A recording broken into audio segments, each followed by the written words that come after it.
On the plus side, we can't tell what it is.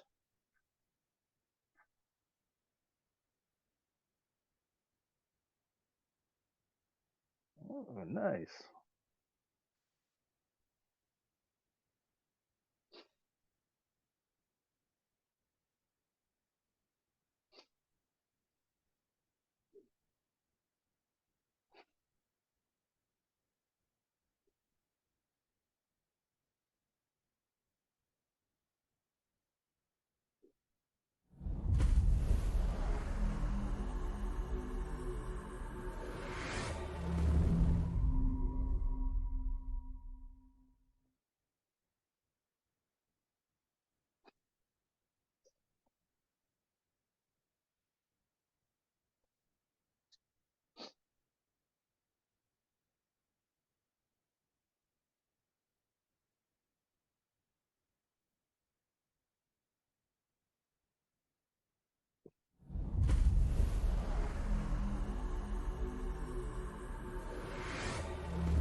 This is what they tuned in for.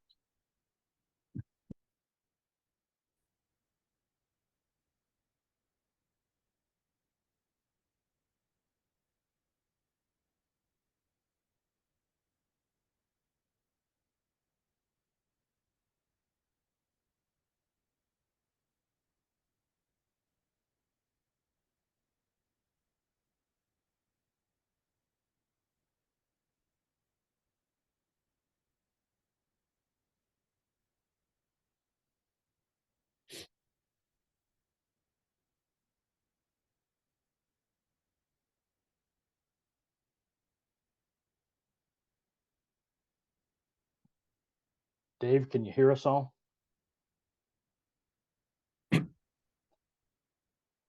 Yeah, Dave, can you hear me now, buddy? say. Welcome to the Wiley Hobbit Shit Show.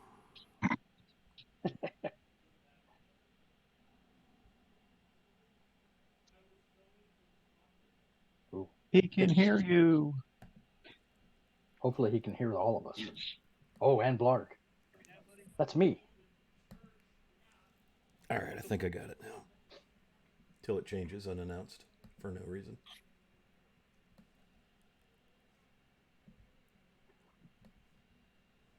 He can hear you.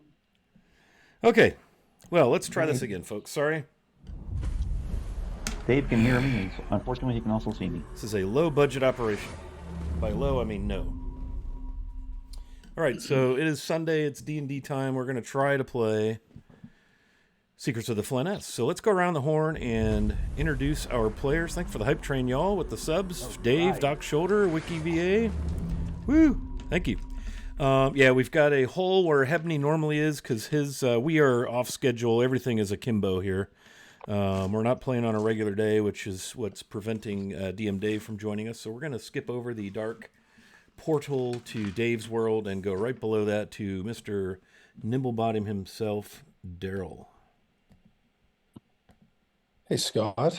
So I am playing Daryl Nimblebottom. He's a dwarf Tempest cleric, and he just leveled up like everyone else. So he got some cool spells, and he is looking to see what is in the dark tunnel below. Or maybe not, I'm depending on what we're doing. having some issues here, guys. I can't adjust my cameras. Oh, it's the computer. Okay, go ahead, Blarg. Hey, everybody. I'm Chris, Wiki VA on Discord and Twitch. I play Blarg, oh my gosh, I always have to look to see what he is, and I didn't do that before the game. He is a rogue, mastermind linguist who's now 5th level, and unlike Bob's character, I didn't get any really particularly cool things, but I'm 5th level, so that's better than being 4th, I guess. It is better than being 4th, right? Don't you pick up like really cool things at 5th level? Did I? I don't know. Did you? I don't know. Maybe I picked up a couple extra languages. I'm not sure. I don't remember. It's been a while since I added the. Oh, hey Wilson, doing the old gift sub thing again. That's okay, Chris. Thank you, buddy. My spells will make up for It'll whatever cover you us. Good. And All if we right. see any undead, then they're really in trouble. Yeah.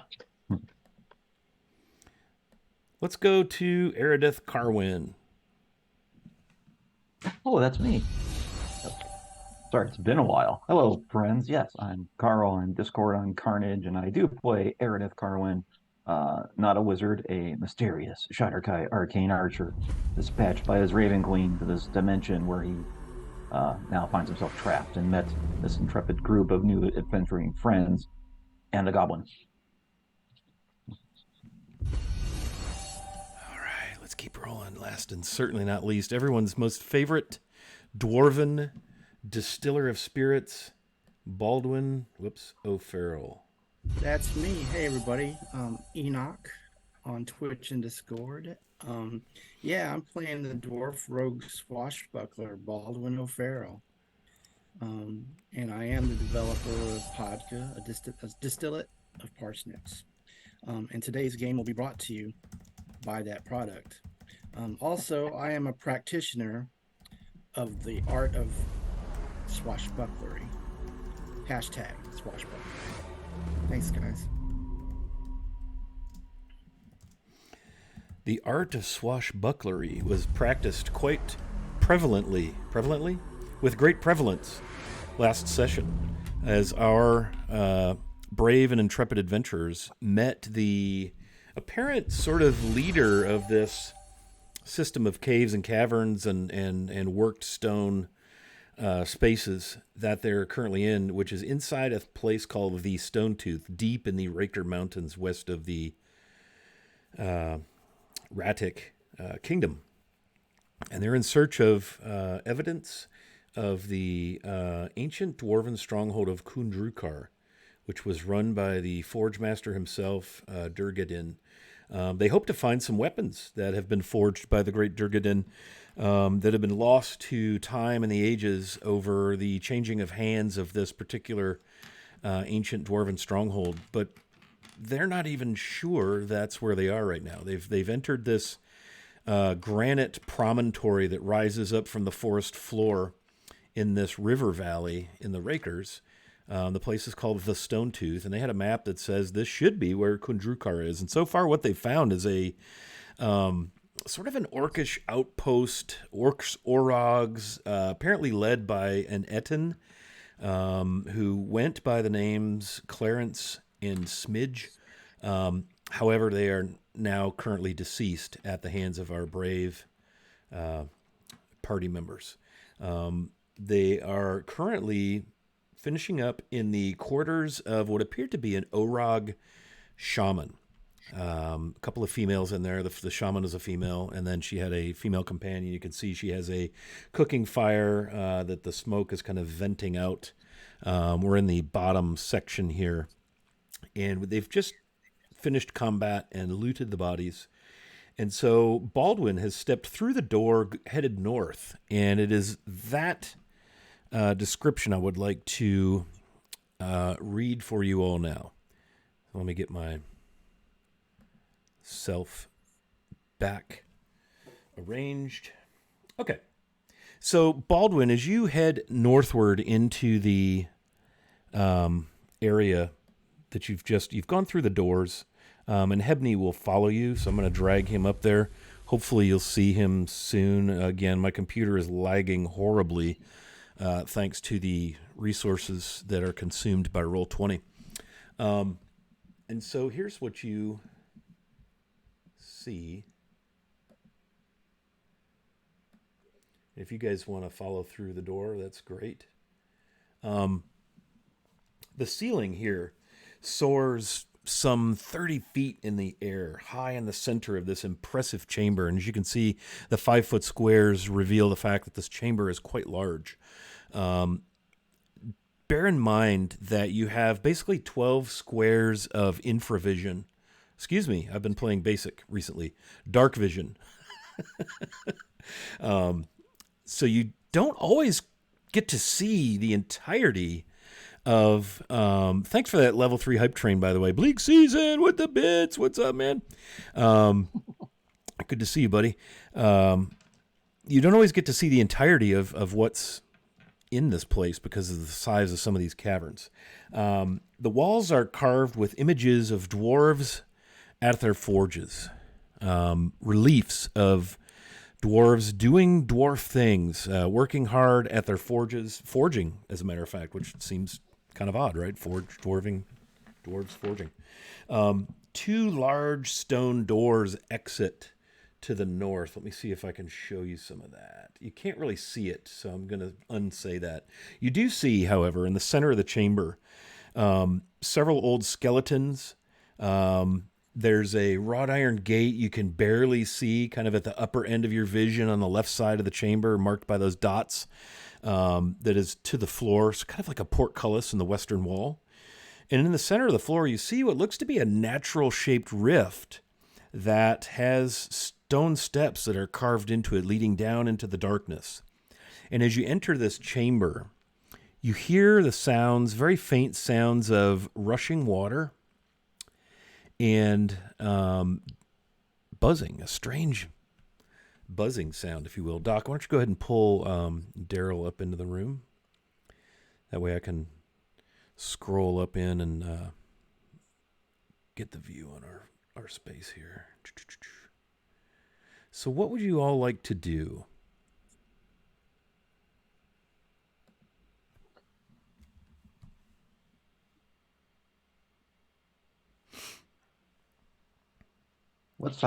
How big are those skeletons? They look bigger than dwarves, don't they? They do look bigger than dwarves. Yeah, it's tough to tell from all the way down at this end of the room. Why don't you go closer and have a look? I'm sure it'll be fine. It's fine. Everything is fine. I think maybe we should go down. I think we should clear the room first. No, let's just go down. There is a deceased Orog right there by Baldwin. I think Baldwin had followed him into the room and killed him. And, oh, hey, Wandering Endlessly, what's up, man? No, we didn't kill Hebney. Hebney is off doing other things. I guess our game is just simply not important enough. So, no, that's not true. We janked up the schedule, and he's got an in-person game that runs on the first Sunday of the month, so he was unable to join us. We know where his priorities are. We haven't killed him yet. Just saying. Yeah. No, I do. I have a strict, like, if in the event there might be combat, I will be piloting Hebney's character, or Dave's character, Hebney. But I do have a strict policy that no character of a player who's not present shall be killed while the player's not here. But the first order of business when Dave returns would be to kill Hebney. He starts at 1 hit point, and then Yeah. So you've entered from the south.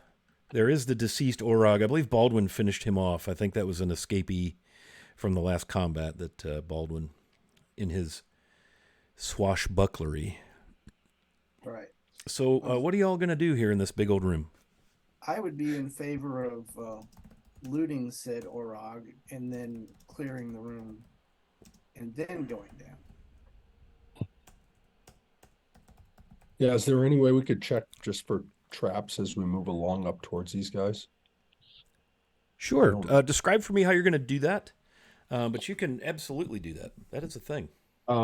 So yeah, I mean, Daryl will kind of use his hammer. He'll take it off his back and he'll kind of tap the floor in front of him as he's walking forward to make sure that there's no kind of areas as they're moving towards the skeletons on the going to the left-hand side. All right. Go ahead and advance your characters. I think Baldwin said something about maybe having a little peek at the corpse of the decedent there. That's the guy with the big red X on his face. Yeah, so you can check him out. As is customary, he's got a few javelins crudely strapped to his back. He's in bits of hide and tanned leather that look to be, maybe other kills and spoils of creatures that he's maybe killed. And you find on him a pouch, leather pouch, and just for effect, he's rather smelly. That pungent, acrid smell of BO is almost overwhelming anytime you get close to these dudes. Apparently they don't have really great hygiene arrangements here in the Stone Tooth. Well, that's unfortunate. If only we could hear running water below us. Apparently they haven't discovered that or used it in some time. Whatever that may be. Yeah, no, I got you. Okay. So, you find a leather pouch.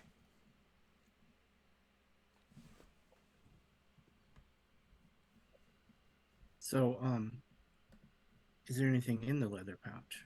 Oh, would you like to open it?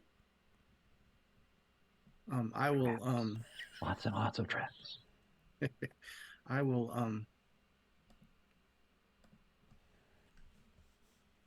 pour it onto the floor. Okay. Yeah, you pour it onto the contents onto the floor, just uncinch it. And several teeth of various sizes and conditions drop out. A couple of sticks, a few rocks, an arrowhead, and a small pile of coin. If you take just a moment to rifle through it, there's 17 copper. This is a particularly wealthy individual. 8 silver, 4 gold, and a little, maybe like a 15 gold piece value uncut quartz.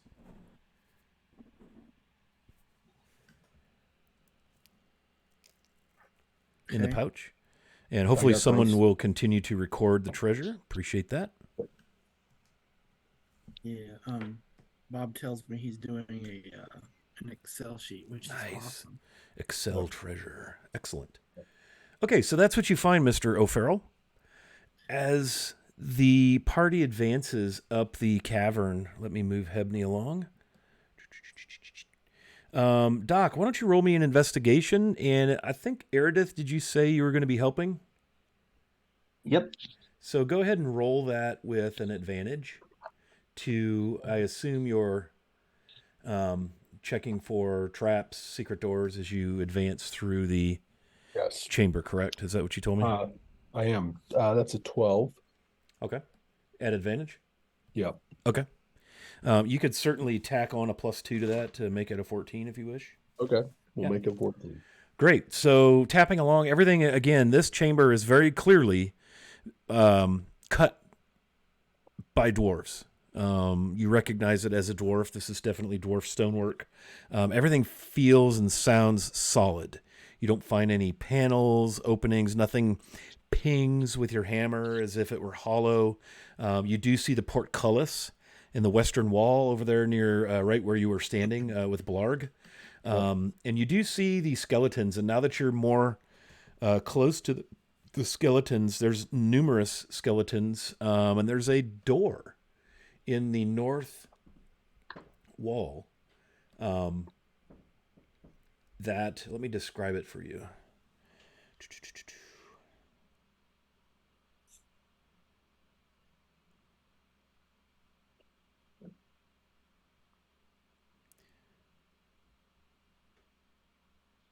So the iron gate on the left, it's a large carved door that is carved in the image of a glowering dwarf's face, kind of this disapproving scowl. There are hinges on the side of the door. There are skeletons near the door.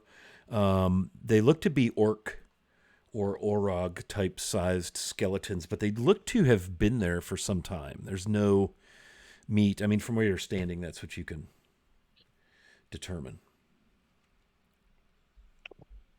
And the gate is made of is an iron gate. Yes, it's an iron portcullis, and you can see that behind it is a some sort of an open chamber. Okay. So Daryl tells the group, it looks like we got 3 ways we can go. Try the door, the gate, or down. So I'm no dwarf, but if I were, and I were going to put a forge somewhere, I'd put it downstairs next to the running water so I could, wash off my weapons when they're made.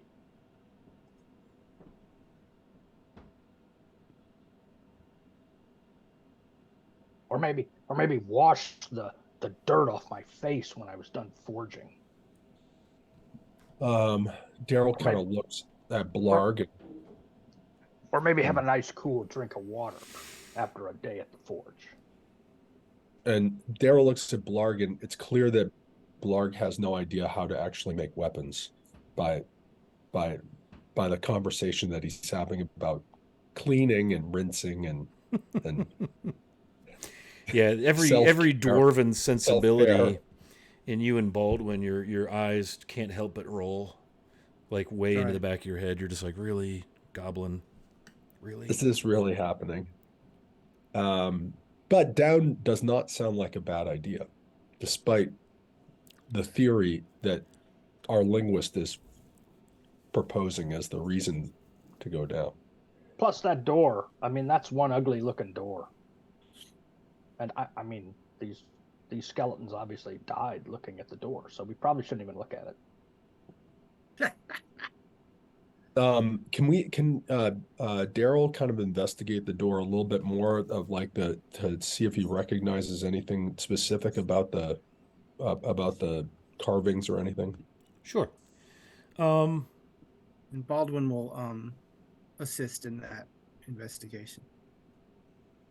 So would that be like Arcana, or what would it be? So you approach the door. The skeletons are there. You can see, looks like they've been scorched a little bit. They've been there a while. Orcs, orogs. The door itself is made of stone. If you wish to investigate it or inspect it, you should go ahead and roll an investigation. Okay. Excuse me, perception. Perception. Yes. Perception? Yeah. All right. So add advantage, which is So is someone helping you? Good. Yeah. I'm helping. Okay. Go ahead and move your dudes wherever you're doing your thing here in the room. All right. Yep. So that's that's a 14 with advantage. Okay. And I guess we could use a +2 as well. You could. Yeah, we will. Okay, so with a 16, it's a well carved stone door, very clearly dwarf make. With your 16, you detect there are 8 little openings, little spouts here and there in the face of the door itself. Some of them near the eyes and mouth of the dwarven glowering face that's carved into the surface of the door. But you very clearly see some openings, little spouts, if you will, that are in the stone itself.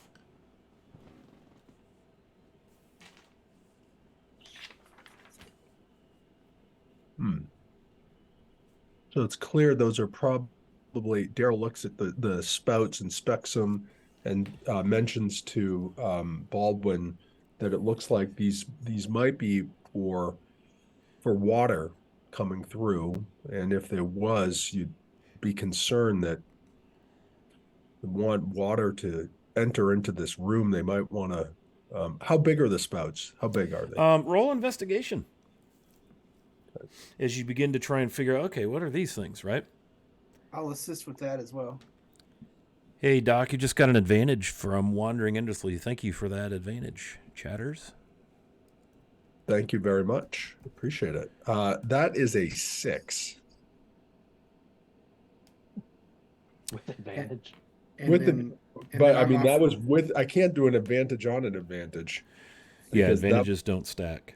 Yeah, so that was a 6 with the advantage help from Baldwin. It's hard to make out what they are with a 6. Yeah. While they're doing that, Blarg is going to look at the skeleton that's closest to him. Okay. And how charred is it? It's fairly charred. Yeah. And when he's done looking, he's going to say out loud, "Wow, it looks like these skeletons may have been burned by fire. Fire!" So, these holes that we're looking at, so we know that they're used for water, or can we assume that maybe they're spouts for fire?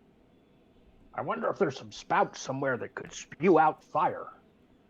That might explain why these skeletons are so charred. I think Blarg might have it, and maybe that there wasn't any water that was coming through to be able to put them out. So, and the fire may be coming up from below.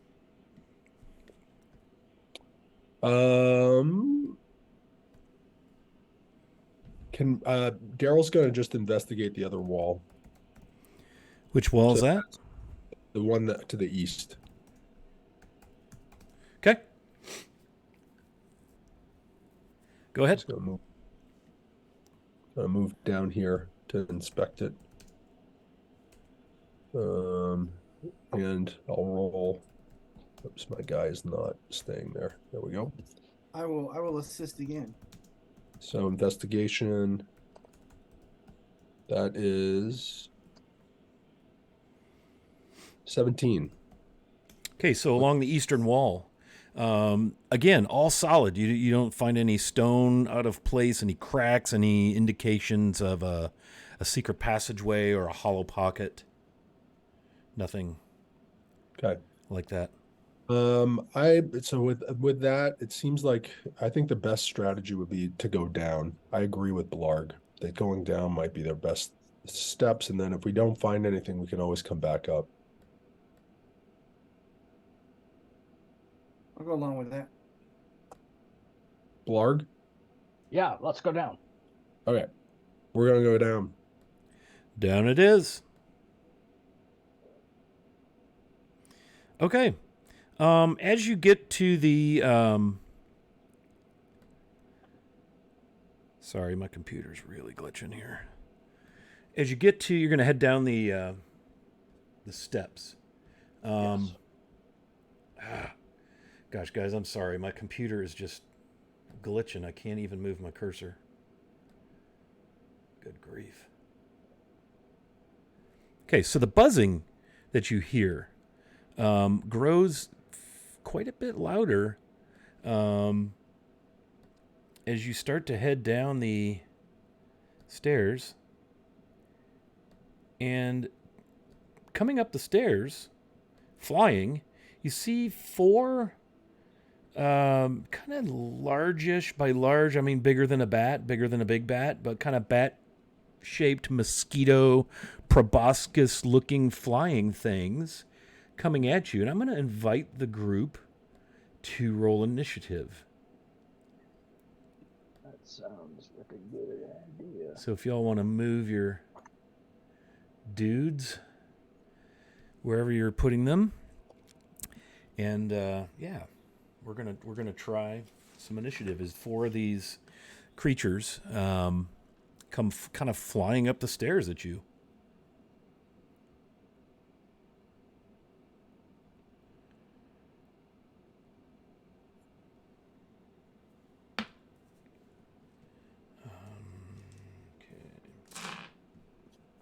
All right, so 25 to 20. Blarg has a 22. Anybody higher than that? Where did we lose Meredith? He had to step out for his daughter for a moment. She's ill. Oh no. Well, we'll just roll his initiative when he comes back. Okay, so 20 to 15. Yeah, that's Baldwin. What you got? 18. 17 for Daryl.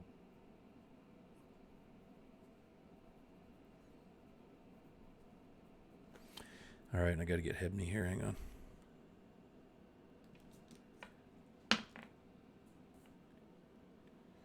Okay, and Hebney will go at 16. Okay. Blarg, you are first to act. Looks like you're about 10 feet from the front line. Daryl's right there. These things are just, about 10 foot off the ground, kind of buzzing around. And it looks like we got a bunch of advantages here from wandering endlessly. Thank you again. Very nice. Oh, thanks, Wandering. Thank you. So Blarg is going to. Can he reach one with his sword? You're still not in melee. If you were to move up in the square, right in front of him, you could melee him. So I'm gonna Or melee it. him. I don't know if it's a him. It's an it, I guess. So I'm gonna strike that one in front of me. I'm gonna use the advantage that Wandering Endlessly just so kindly gave me. Nice.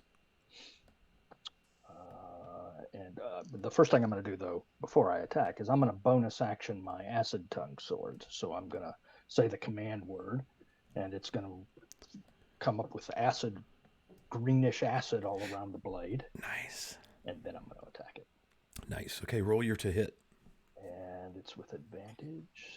So that's thankfully good because, all right, I got a dirty 20 with the advantage. That will hit. Thanks for the advantage because I think I would have missed. So it takes 7 piercing, and then it takes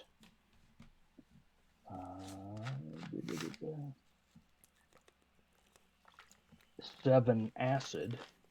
Nice. And because I had advantage, it takes. Oh, God, that was terrible. 6 sneak attack damage. Down it goes. All right. So you hammer it. I mean, you cut it in half. Yeah. Yeah. Nice. Okay. Very good. Next to act is going to be Baldwin O'Farrell.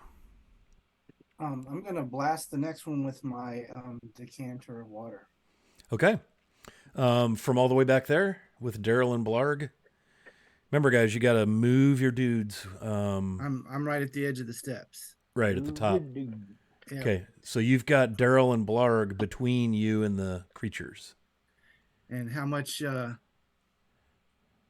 right, well, then I'll move closer and do that.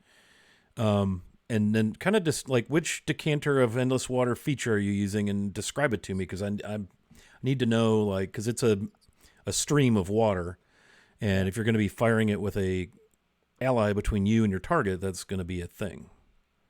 Well, I'll move forward as I said, but what it does, a geyser produces 30 gallons of water that gushes forth in a geyser 30-foot long and 1 foot wide. As a bonus action while holding the decanter, you can aim the geyser at a creature you can see within 30 feet of you. The target must succeed on a DC 13 strength saving throw or take 1d4 bludgeoning damage and fall prone. Okay. So currently where Baldwin's positioned, the only thing you're going to hit with that is Daryl, because Daryl is at 30 feet from your current location. So you're going to have to move closer and then just aim above him. Since it's only a foot, aiming it above him will be no problem, but you're too far away to accomplish that at the moment. Well, Meredith, roll initiative. 19. Yep. I was listening on my phone. Sorry about that.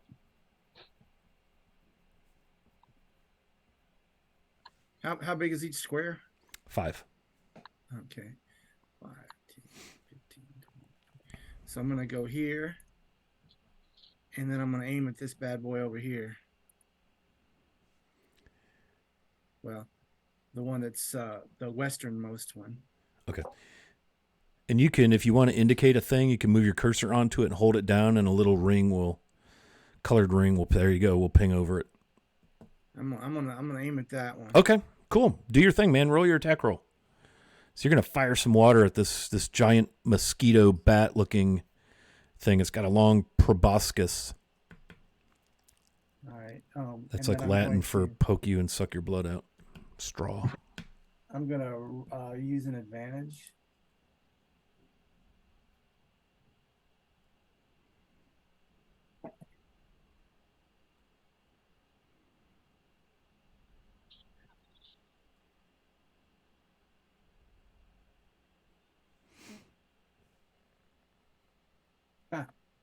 Even with advantage, I only had a 7. Yeah, so your water just goes beyond it, kind of splashes against the wall to its right side as it's facing you, and water pours down the stairs. Again, 30 gallons, not an insignificant volume of water. Washes down the stairs, and you miss. But it was cool.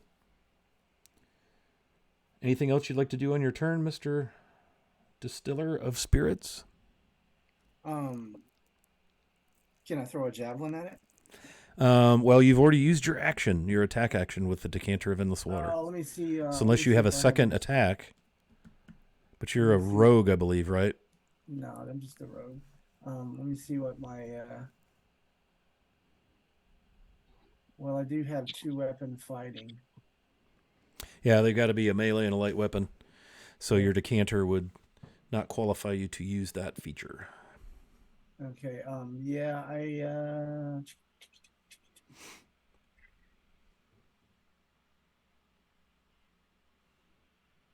don't have any other applicable bonus actions or reaction. Oakley dokley. We'll go ahead and go back to Eridith. Eridith is actually ahead of Baldwin in the, what do you call that, initiative.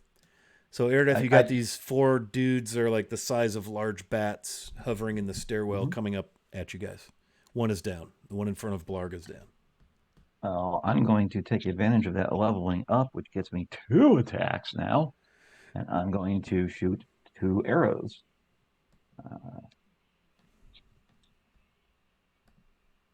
First one is a 14.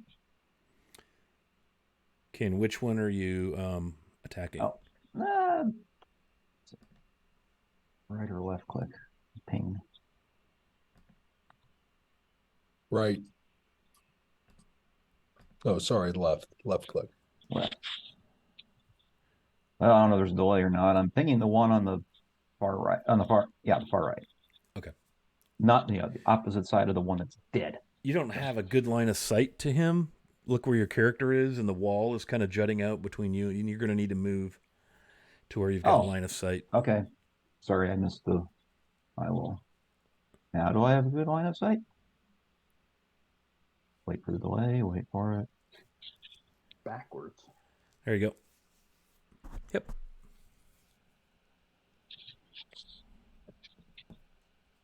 Now may I? You may. First one was, okay, 14 for the first one. Absolutely. Ooh, sweet. That is 9 piercing plus 3 necrotic. Okay.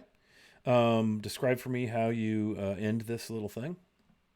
It comes buzzing up with this great big ugly proboscis, and then I just sink an arrow right into the end of said proboscis, Oh, so nice. it goes, and then necrotic energy just decays its face as it falls. It's a pretty dirty shot when you hit it right in the proboscis. Okay. Yeah. And your second Hey, arrow attack, sir? I burned a troll alive, stuck in a cage. I've got no qualms about hitting things in the Okay. proboscis. You're okay with probosci. That's right. That's a higher number. That's an 18. I'm going to assume that might also hit. I'm going for the one in the middle now. Yep, that's a hit. I want three across, so I'll win the tic-tac-toe. That is 8 piercing plus 4 necrotic, total 12. Okay. Yeah, that one drops also. So 3 of them have fallen to the stairs dead. 2 with an arrow in them. The other one has been hacked to bits by the goblin, the fierce goblin warrior Blarg, and his Morale sword check. of acid. Okay. Morale is strong with these creatures. Daryl, Nimblebottom, it is your turn to act. You are kind of front line. The first, that row, as you can see there, has been removed. What?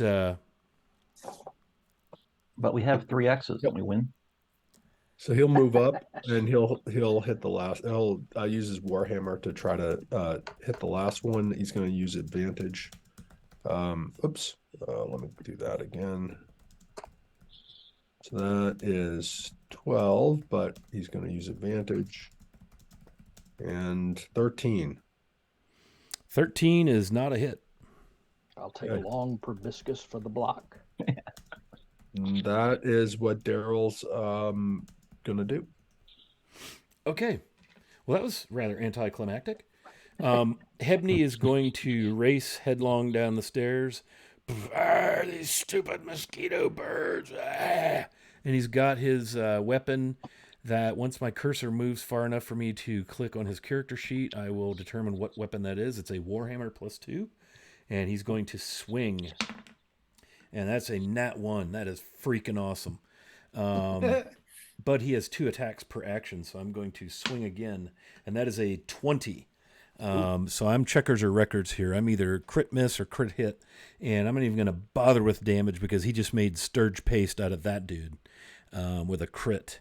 So you just see Hebney race down the stairs, breakneck speed, almost falling. Not even raging as he arrives on scene and absolutely mashes the 4th Sturge into, in cooking circles, what is known as Sturge paste. Wonder if you could make a distillate out of that. Sturgka. So Make a note. the buzzing Make a has note of that. the buzzing has ceased, and there you all are on the stairway in the darkness. What do you do? I say we advance. Now, when you say darkness, how is our dark vision working here? Just like normal. Okay. So what you see, let me get back to the stairway here.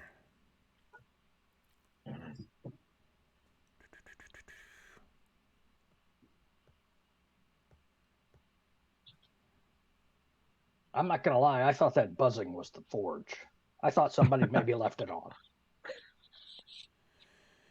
So the stairway itself, as you begin to descend, it looks like it's a natural rift that angles downward, but there have been these stairs, hundreds of stairs, shallow steps that have been cut across this angled floor.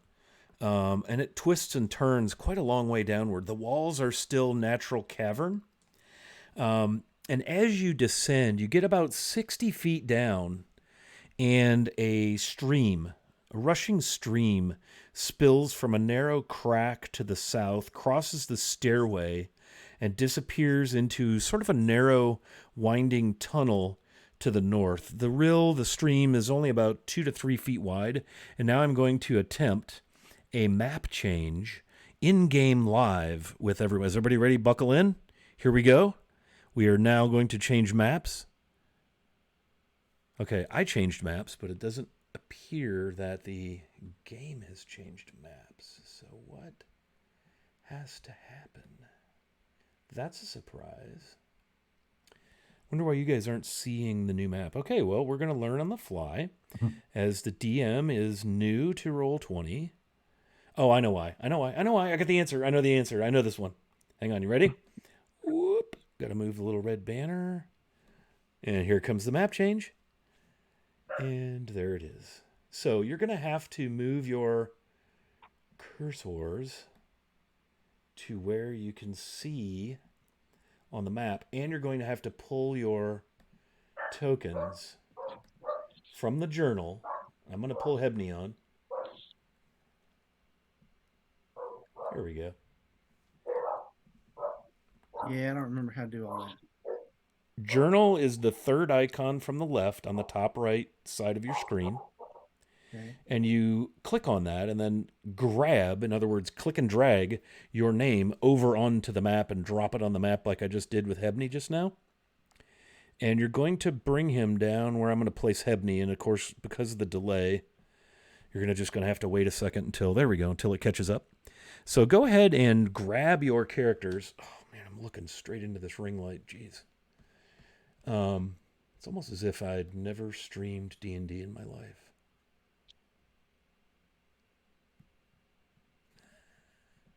At all. Why is that? So you should be able to go under journal, grab your character, and drag and drop him right where I've got Hebney. And it's upper left, like you know you've got your sliders, the up and down slider on the right and the crossy cross slider on the bottom. You need to move the right one all the way to the top and the bottom one all the way to the left to get to that upper left corner, and then you'll see where Hebney is, and you can drop your character there. So I see one dude, and then pull him down to where Hebney is. Who is that? I think that's Baldwin O'Farrell. Hey, Scott. Yep. I'm kind of black screen. I forget. How do I log out and log in? No. Don't log out and in. No, I just told you. See the sliders, Bob? There's one on the right side of your black screen, and there's one across the bottom.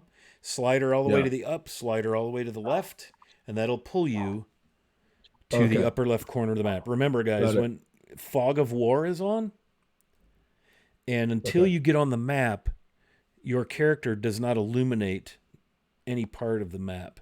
Baldwin, I'm going to put you where you belong, so stop touching. And I'll slider all the way to the left. And slider all the way to the top. And that will position your view upper left corner of the map, and that's where everybody needs to be. Okay, cool. We're using Roll20, and it's not fun, Asher. Okay. Well, and until your character's on the map, you're not going to see anything, because your character's presence on the map is what illuminates the map, because I have, what do you call that? Dynamic lighting, which is also what's eating up all the resources. There's Eridith. There's Baldwin. There's Hebney. Blarg, you're all the way up in the left corner. Now you got to pull him down.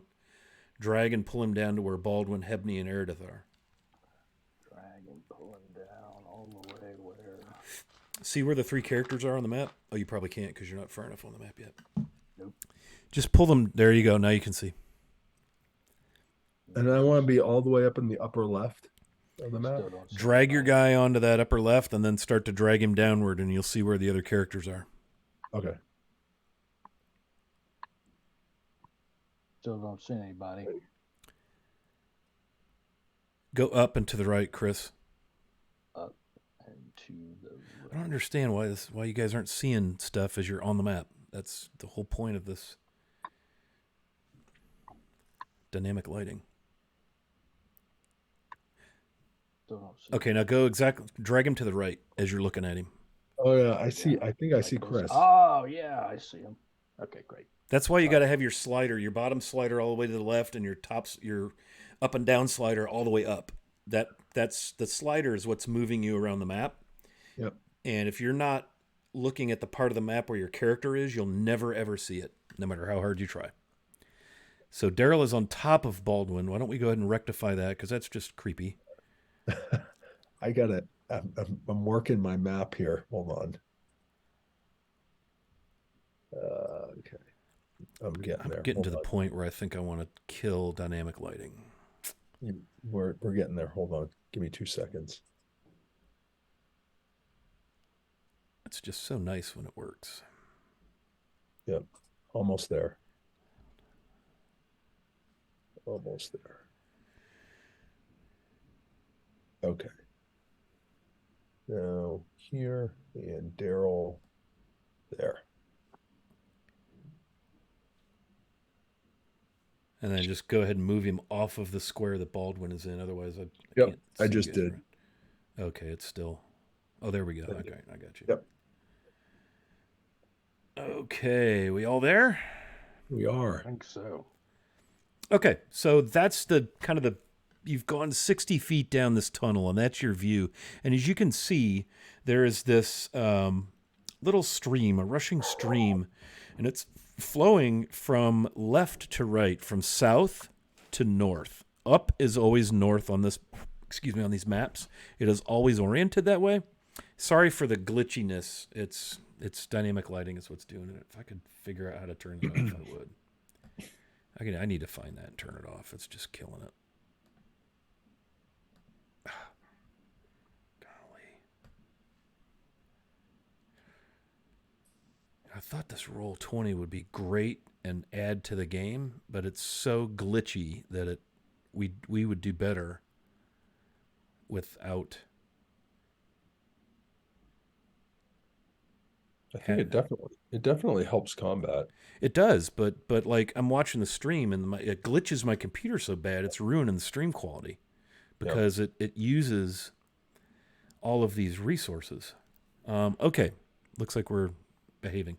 So you guys are in this passageway, and as you can see, it kind of goes down and to the right, but then that stream crosses, and it crosses from kind of left to right, from southwest to northeast.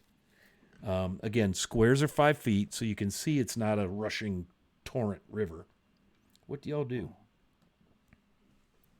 Well, I feel like we need to keep going down because I agree with Blarg in that, the foundry is probably down. Yeah.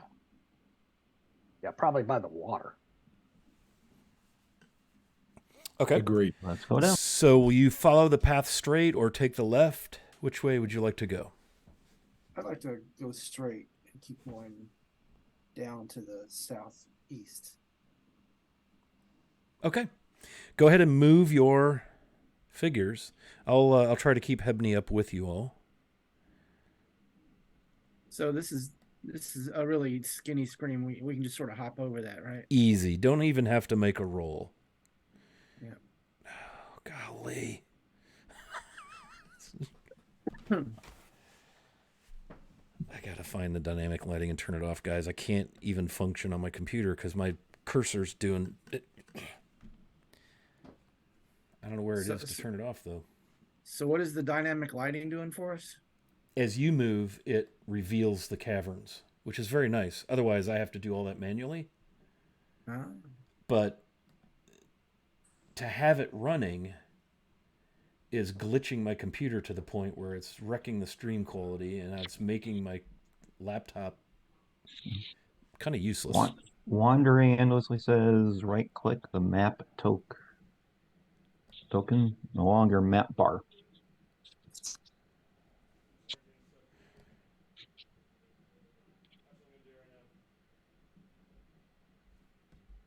Probably got to be in. Oh, there it is, dynamic lighting. But how do I turn it off?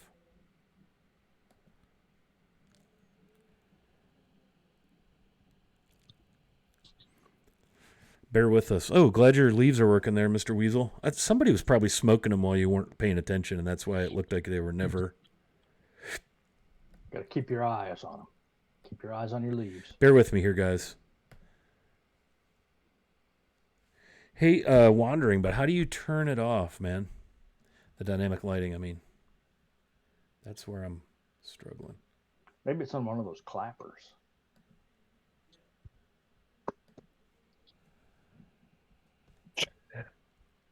The clapper. I don't even want to know. That'd be pretty cool if you could That just would be. click. Yeah. It'd be roll 20 for our generation. That's right. Exactly. The clapper. The clapper.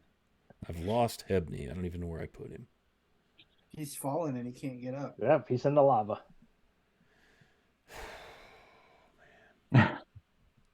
Sorry, guys. He's okay. I'll just drag a new Hebney out here.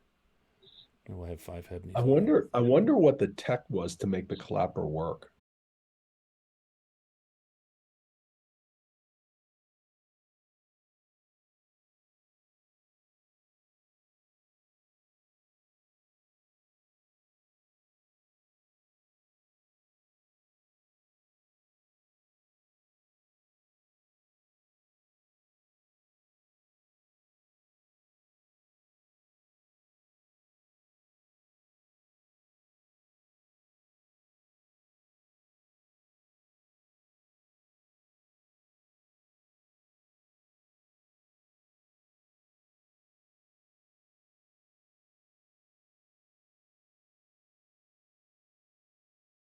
Because every now and then you can catch the glint and sparkle of little flecks of semi-precious stone, and it looks like all of this has just been. Scott, you froze up for a minute there. Eridith sees, and then The stream went down too. All right, let's take a break, guys. Let's take a break. Break. Break time. Break time. Take 5. Yeah, let's take a break. I got to All sort gonna work. myself Gonna be out. This fine. is almost This to is the fine. point where I just don't even want to do it because it's not doable. Okay, let me get to the break screen. Let me see if I can get that to work.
You're Okay. gonna fall off the edge there, buddy. Wily Hobbit has discovered how to kick the ass of Roll20.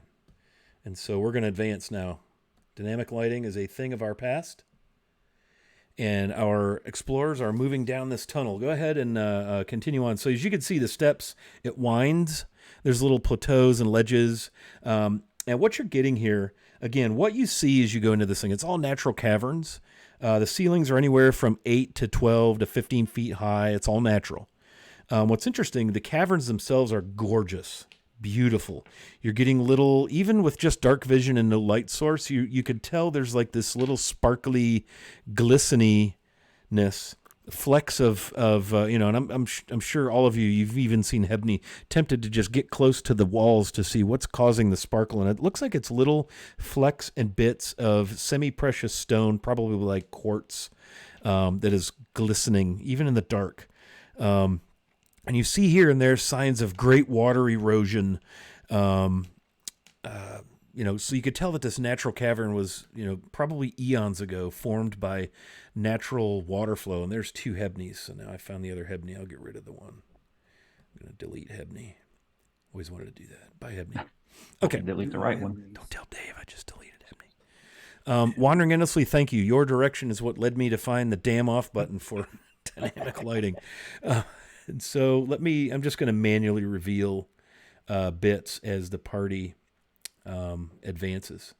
And I'm going to try to do it in sort of a way that looks like it's kind of following the amount of dark vision that you have at your disposal. So as you proceed downward, you come up on a kind of a ledge. You can see in the rendering there that you're probably 15 feet above the floor of a greater cavern. Let me describe that to you as Area 16. The descending fissure opens up abruptly into a very, very high cavern. The ceiling easily 40 feet or more. The or more part is where it exceeds and turns to darkness. It exceeds the depth and length of your dark vision. The stairway continues to wind down along a ledge that follows along the north wall of the chamber. That's where the party currently is. A fast-moving stream is off in the distance in the east, about 5 feet wide.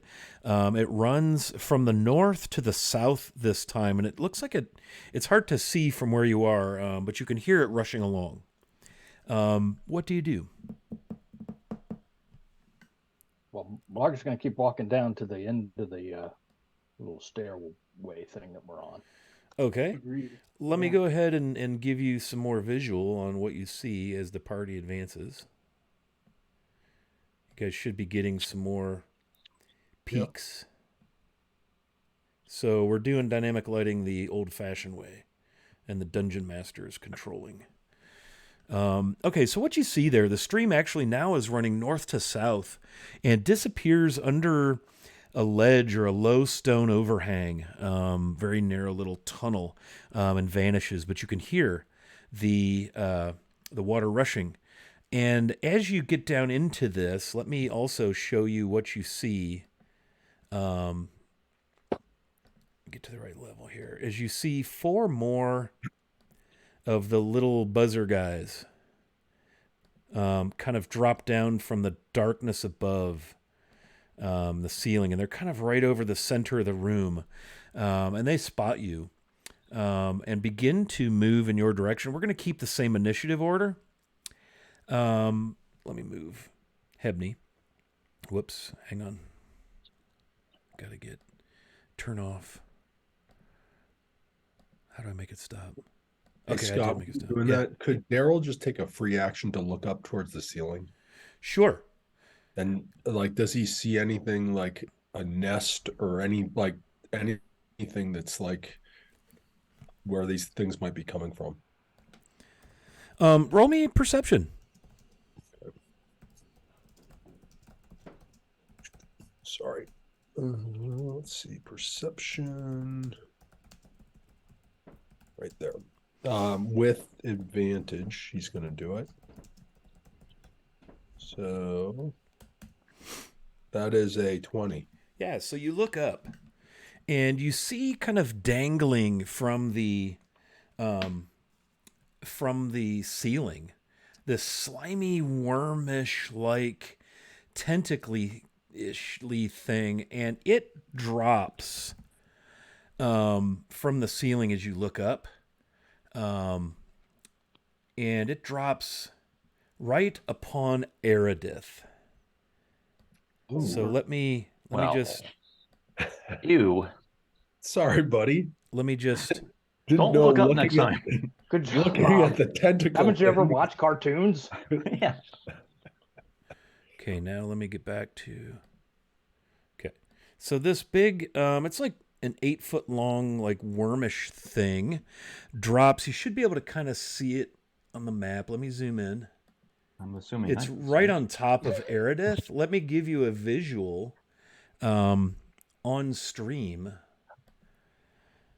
Let me open the visual. It's this tentacled thing. Okay, somehow I don't. There we go. Now it's on stream. It's this big long tentacle, and in the center of one end of it, it has this nasty looking, like hooked, horned, hard chitinous beak. And that's the part that seems alarming. And around the beak are these 4 tentacles. I'm going to drop a copy in Discord. I got to reopen Discord, guys. Sorry. I had it closed for our friend Dynamic Lighting. And I'll drop an image of this in Discord so you all can see it there as well. And it's going to attack you. It was hanging out up in the crevices and cracks and crevasses of the darkness of the ceiling. So it is now in Discord if you wish to have a closer look. And it's going to attack Aerodith as it drops right upon him. Thanks for those gift subs, by the way, there, Doc Shoulder. Very kind of you. Pretty soon it's going to start singing about Seymour. Feed me. How does a 21 do as far as an attack roll? Personally, I don't like it. Oh, perfect. So I hit. Yeah. Okay, so the tentacles around the mouth, you could see in the image, they actually have like hooks on the ends of them, and they grab you and rake across you for 11 slashing damages. And because the tentacles hit, the beak is now going to try to bite you because it may now attack now that it has grabbed you. Sucks. Isn't that cool? That sucks. 15? No. Okay, so 15 did not find purchase, but this beak is snapping at you, and as you can see, it's got like strings of drool, and it opens like wide open, and you can see right down its gullet, and it just looks like a giant tube of stomach. Do I see the forge down there? No forge. Okay. I mean, you can roll investigation. But you feel like a forge is going to be a lot bigger than this 8-foot long. We don't know how big the worm forge is. Yeah, No one told us. So it just looks like a giant stomach inside there, and it has landed upon you. Roll a strength for me, as this thing weighs a lot. It's just a big rubbery. It's probably 2 to 3 feet in diameter and about 8 feet long, and it's got these tentacles and it's writhing. And I'm going to have you roll strength. Is that a saving throw or just a strength? Yeah, roll a check? strength save, and I'm going to give you a DC of 16. You got to roll over that. I did roll. I rolled 21. Okay, so you keep your feet as this slimy thing kind of bounces off of you. Let me position it on the map now so everybody can see it. I'm going to move it 1 square. It's going to kind of fall down in front of you guys. That's Aerodith. I grabbed the wrong thing. I can't grab it without grabbing you first. So According to the stream, that thing's as big as this cavern. It's huge. No, that blue ribbon is a stream. Oh, I see what you're saying. According to the internet stream, yes. I guess. Yes. I see what you did there. Yeah, that's good there. Yeah. Okay.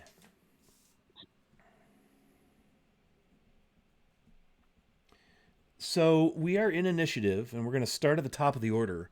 So all of you have seen this thing drop down on top of your companion Aerodith, and he has been tentacled and shredded and lacerated, and then it kind of falls to the square in front of him, which all of you hopefully can now see that. Yes. Okay, I got to get it back open. Okay. Blarg, you are first to act. There are also the 4 Sturges you see floating about there, buzzing and hovering in the room. What would you like to do? So I'm gonna move up here, and I'm gonna attack this thing here right in its proboscis. Okay. And I'm gonna use one of my advantages, and I'm gonna see if I can't find a character. Here it is. So that sucked. That sucked worse. I got an 11. Does a +2 help? Well, let me check the Dungeons and D&D Beyond. 11 plus 2 is 13. It does not. Okay, then I So won't save use your that. save your +2s, yeah. I'm going to use my bonus action to disengage with it, Alrighty. and I'm going to go back here. Okay. Very good. Very good. That was exciting. Sorry you missed though. Thanks. Yeah. Airdeath, you now have an opportunity to exact your revenge. I'm going to close the visual on this monster so that we can see the battle map. So it is no longer on me. It's in the square in front of you, yeah. And somehow I moved you, but that is weird. You should be in the square right beside it. I don't know why you're showing up in the square. Can you move yourself to the square between Daryl and Baldwin? That's That where is I'm. Oh, That's where well, I'm my pulling up on view. mine. Okay, my as you could see on stream, it has you frozen in the wall up there behind Daryl. I After don't know the why. stream, so they're showing that big ugly. So Yeah, that's really maybe bizarre. as soon as we kill it, it'll go away. So, so since it's not grappled and pinned me or anything like that, I feel pretty confident. I'm gonna just shoot some arrows into it, nice and close. Okay, do your best. Oh, I will. Oh, that's a 19. That'll hit. That'll hit. I'm gonna refresh the view, guys. So just keep doing what you're doing. 12 piercing plus nice 6 necrotic for the first one. Okay. And as I have leveled up, I get 2 attacks. So I will that's do that. I'll do that again. 18, right? Oh, 13. There. See, now you're back. Yeah. Jeez. Does a 13 hit? 13 does not, but if you add a +2, does a it will. +2 help? Yep. I would like to add a +2 to that, please. Okay. Oh, nice. 12 piercing plus 1 necrotic. 13 total. 13 total? Yep. Okay, describe for me how you end this thing. Well, you said it's big. It opened its beaky little mouth. I could see right onto its stomach. It looked hungry, so I fed it 2 arrows straight down the gullet. Okay.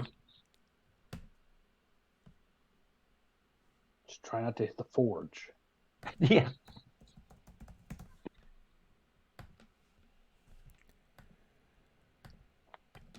Okay. Who's next? Baldwin, you are next to act. You do have those 4 Sturges. My roll 20 went down. Surprise! So I'm having to relog in and make behind the scenes machinations. Sorry. All right, I'm going to move forward and attack the closest Sturge with my shiny new rapier. Okay. You may do so. Go ahead and take your movement to the Sturge that you wish to attack. Looks like you've done so. Let me get that stripe across there revealed. That's just really annoying. I'm going to use an advantage. Okay.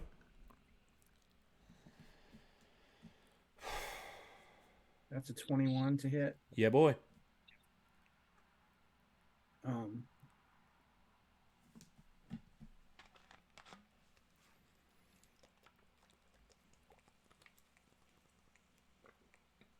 That's an 8 damage. Okay, describe how he goes down. So I run up and I, pretty much just poke it like I'm, making a shish kebab. Nice. So I do that, and then I'm going to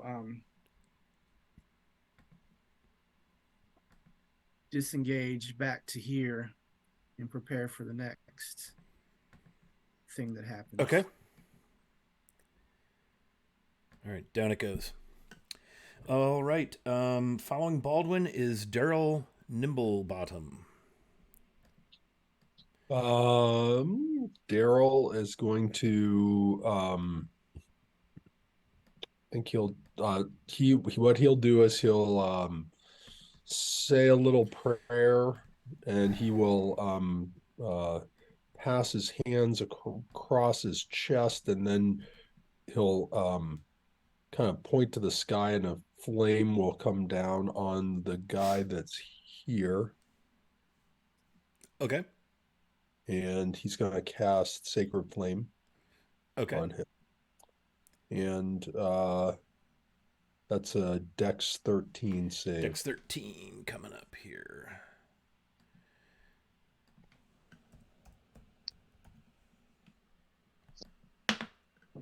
Oh, that's a fail.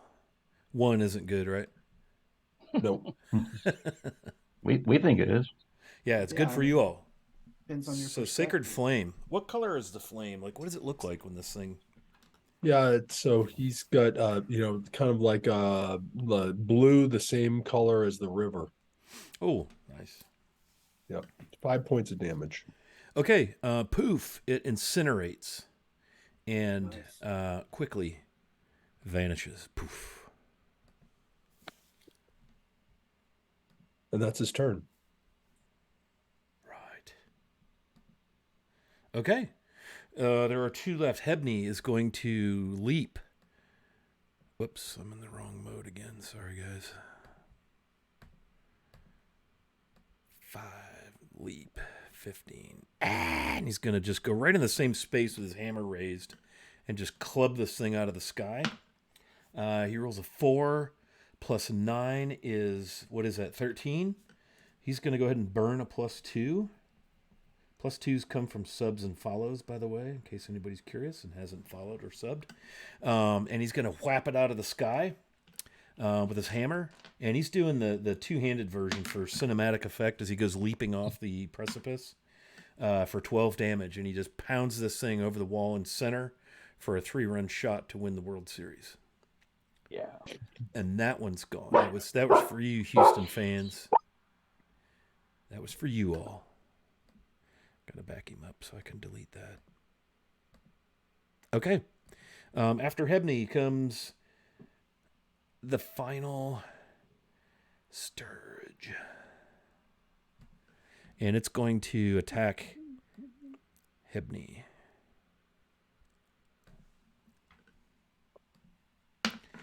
With its proboscis. 6 and 5 is 11. Does not pierce Hebney's armor class. Back to the top, Blarg. What you gonna do, bud? Well, let's see what I'm gonna do about that. I am going to attack it. Alrighty. This thing's just buzzing around, just trying to get at. And I mean the Sturge, not Hebney. Oh, okay. I got a 21. That's a hit for sure.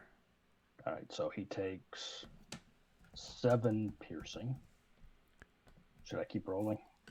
You may stop, and when you stop, you may describe for me how you end this thing. So Blarg just runs up with his short sword and swats it out of the sky. And it gets engulfed in the acid and just burns up. Okay. Let me do the delete thing. Okay, that brings us to Aerodeath. It appears that all combatants are off the field, and you're left with the rushing sounds of the water. As you stand there, Blarg, Yeah. something really sweet happens. Great treasure. Great I'm showered treasure. with treasure. The forge falls on you. As you stand there, one of these big giant wormy things drops upon you. I'm immune to those. I did. Oh, nice. I did odds and evens, and you were even, and you ended up. I rolled an even. So I just determined it at random, either you or Hebney. And one of these giant things, and a gianter one, more giant, drops upon you, and it is going to first try to bap you. That's a technical term, by the way. With its tail. This one's probably about 12 feet long and maybe that 3.5 feet in girth. Bad. That sounds bad. Does a 15 hit you? So I have a cloak of displacement. Oh, God damn it. and Oh, I rolled a pair of Scott. 8s, so it's a 15. Yeah. Scott, you gave it to me. Yes, I will be removing it from you soon. I keep forgetting about that nasty cloak. Does 15 hit? A 15 does hit. Well, see, take that cloak of displacement. Does a -2 help me? You don't have -2s. Oh, too bad. Because it would have helped. It would have helped, though, yeah.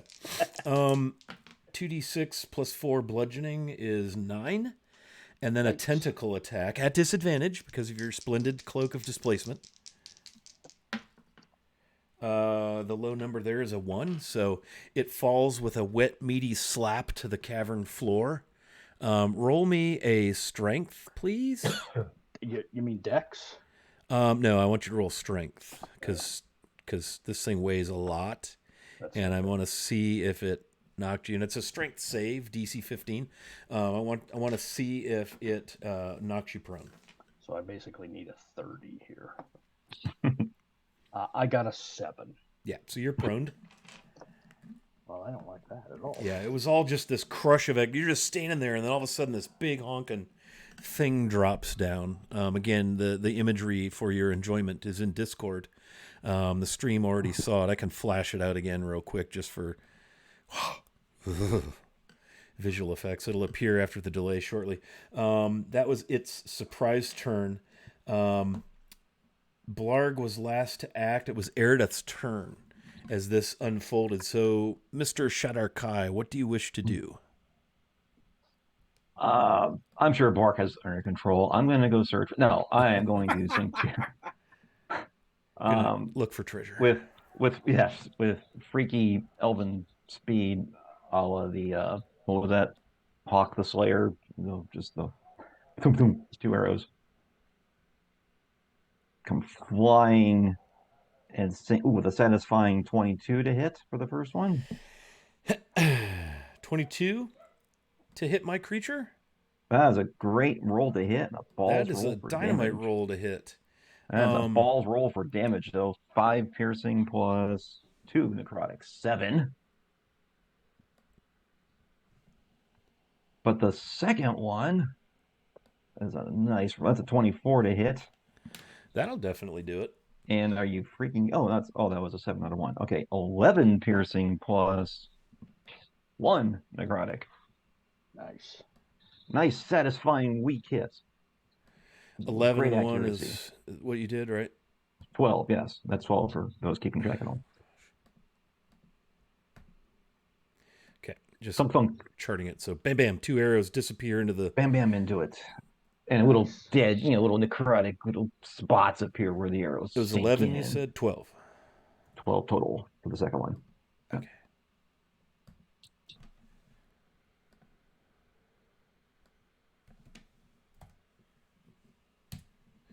Okay. Does it surrender?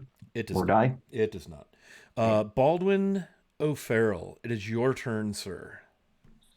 Okay. I'm going to run up and stab it with my rapier. Stab it. 19 to hit.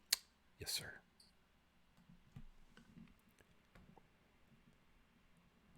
Six points of damage. 6 points of damage noted. So you put a rapier blade sized hole into it. And then I'm going to disengage back to here. And you said 6, right? I did say 6. You did say 6. Okay, yeah, go ahead and move your dude.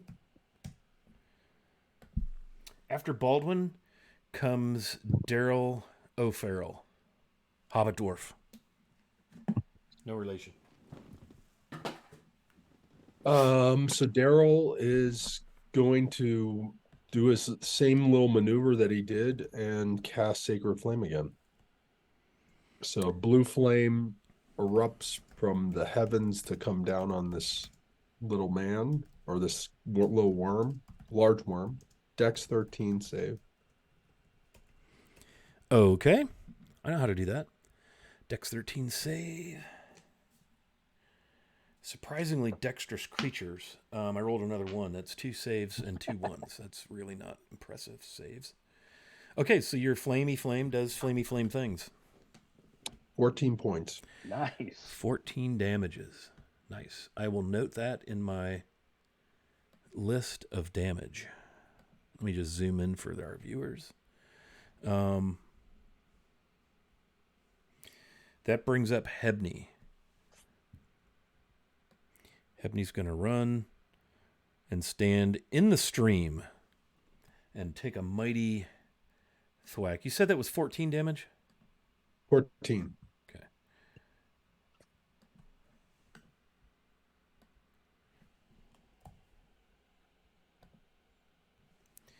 And attack number 1 with his really great Warhammer. Ooh, is a 19. That's a pretty good hit. And that's 16 max damage. Second attack, 7 plus 9, 16. That is a miss. Plus 2 makes it a hit. Max damage again. Good grief. Hebney, 32 damages. Wow. So he beats a freaking mud hole in this bag of stomach. And it's still up. What did I say? 32? And that brings up its turn.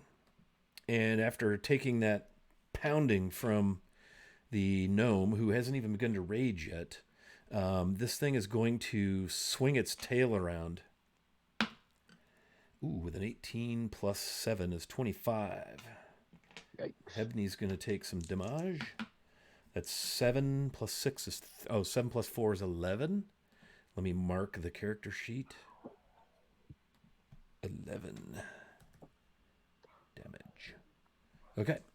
Of the bludgeoning variety. Second attack, it's going to try to grab at it with its face tentacles.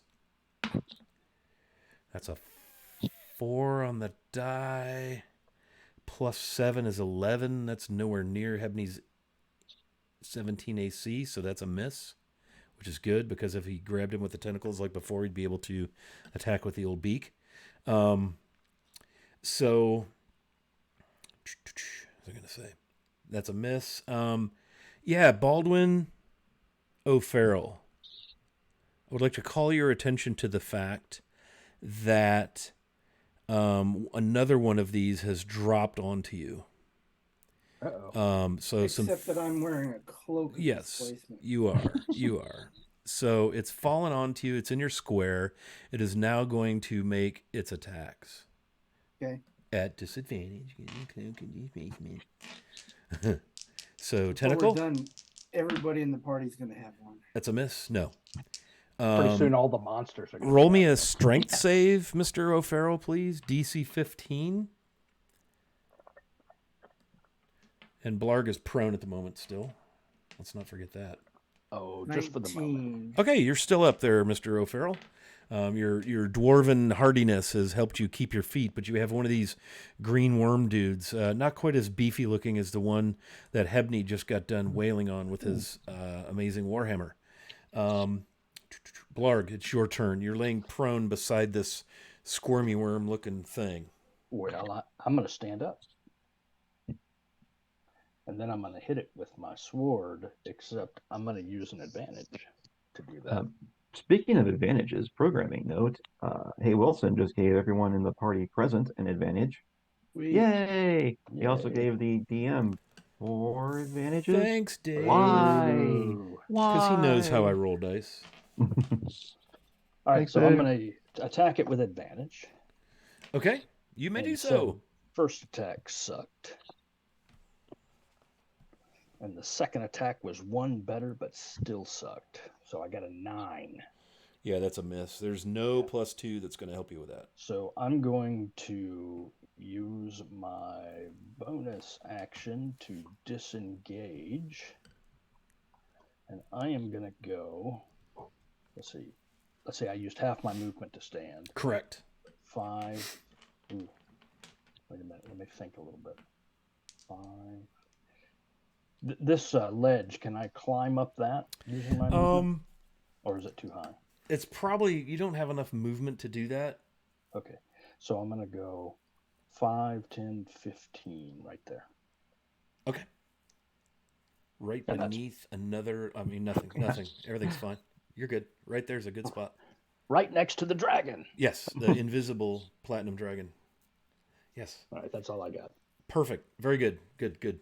Eridith, it is your turn. There are 2 of these wormy squirmies on ye olde battlefield.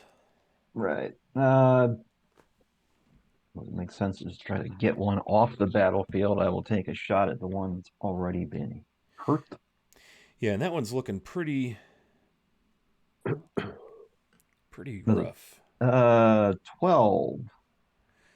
12 is let me see. If you use a +2, that will be. I would like to use a +2 if you you think have it would be a good 27 thing. remaining. You've been rather God, free with the +2s. Just Worth it. That's 11 piercing plus 5 necrotic. 16 totals. 16 total, you say? Mm-hmm. Okay, let me get.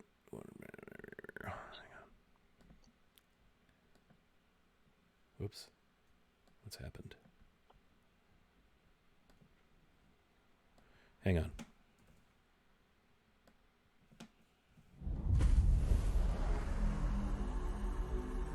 Ooh, Dave's here.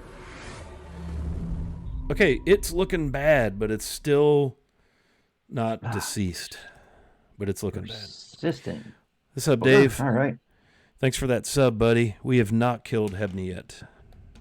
Buddy, all of his clothes got burned off by a lava flow. And But you know, Zero is technically not dead. okay, well, in Monster World it is. And now he's here. Well, as an example, let's bring this one of these baddies to 0. The 21 hit. Yeah. Okay, just checking. Sorry, I'm kind of unsuccessfully nice. multitasking here. 10 piercing. Same dude? Oh, same dude. Okay. Plus 5 necrotic. Tell me how we're going to do this. What does it look like? Straight down the word of the day. It's proboscis. Okay. Yeah, it's gone. It is deceased. Yeah. You have deceased it. I have. So there's this big old nasty floppy worm guy laying there. Anything else for your turn? I'm out. Oh, DM Dave. I'm fine where I am. So Cool. Dave, are you done with the other game? Do you want to join us, man? Naked gnome. No one is naked. It's important that you understand that no one here is naked. There's been no nudity. None. Yeah. Yet. Okay, Baldwin O'Farrell, it is your turn. All right, Dave, the Zoom link is in Discord, by the way. I'm gonna use an advantage, and I'm going to attack this wormy thing next to me with my new rapier. Okay. Do it. So first roll is a 7. Second roll was an 8. You and those Plus advantages, 2. dude. So I'm gonna disengage away from this thing over to here.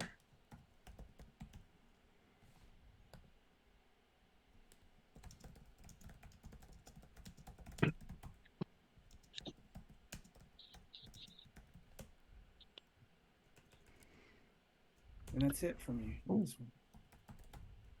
Cool.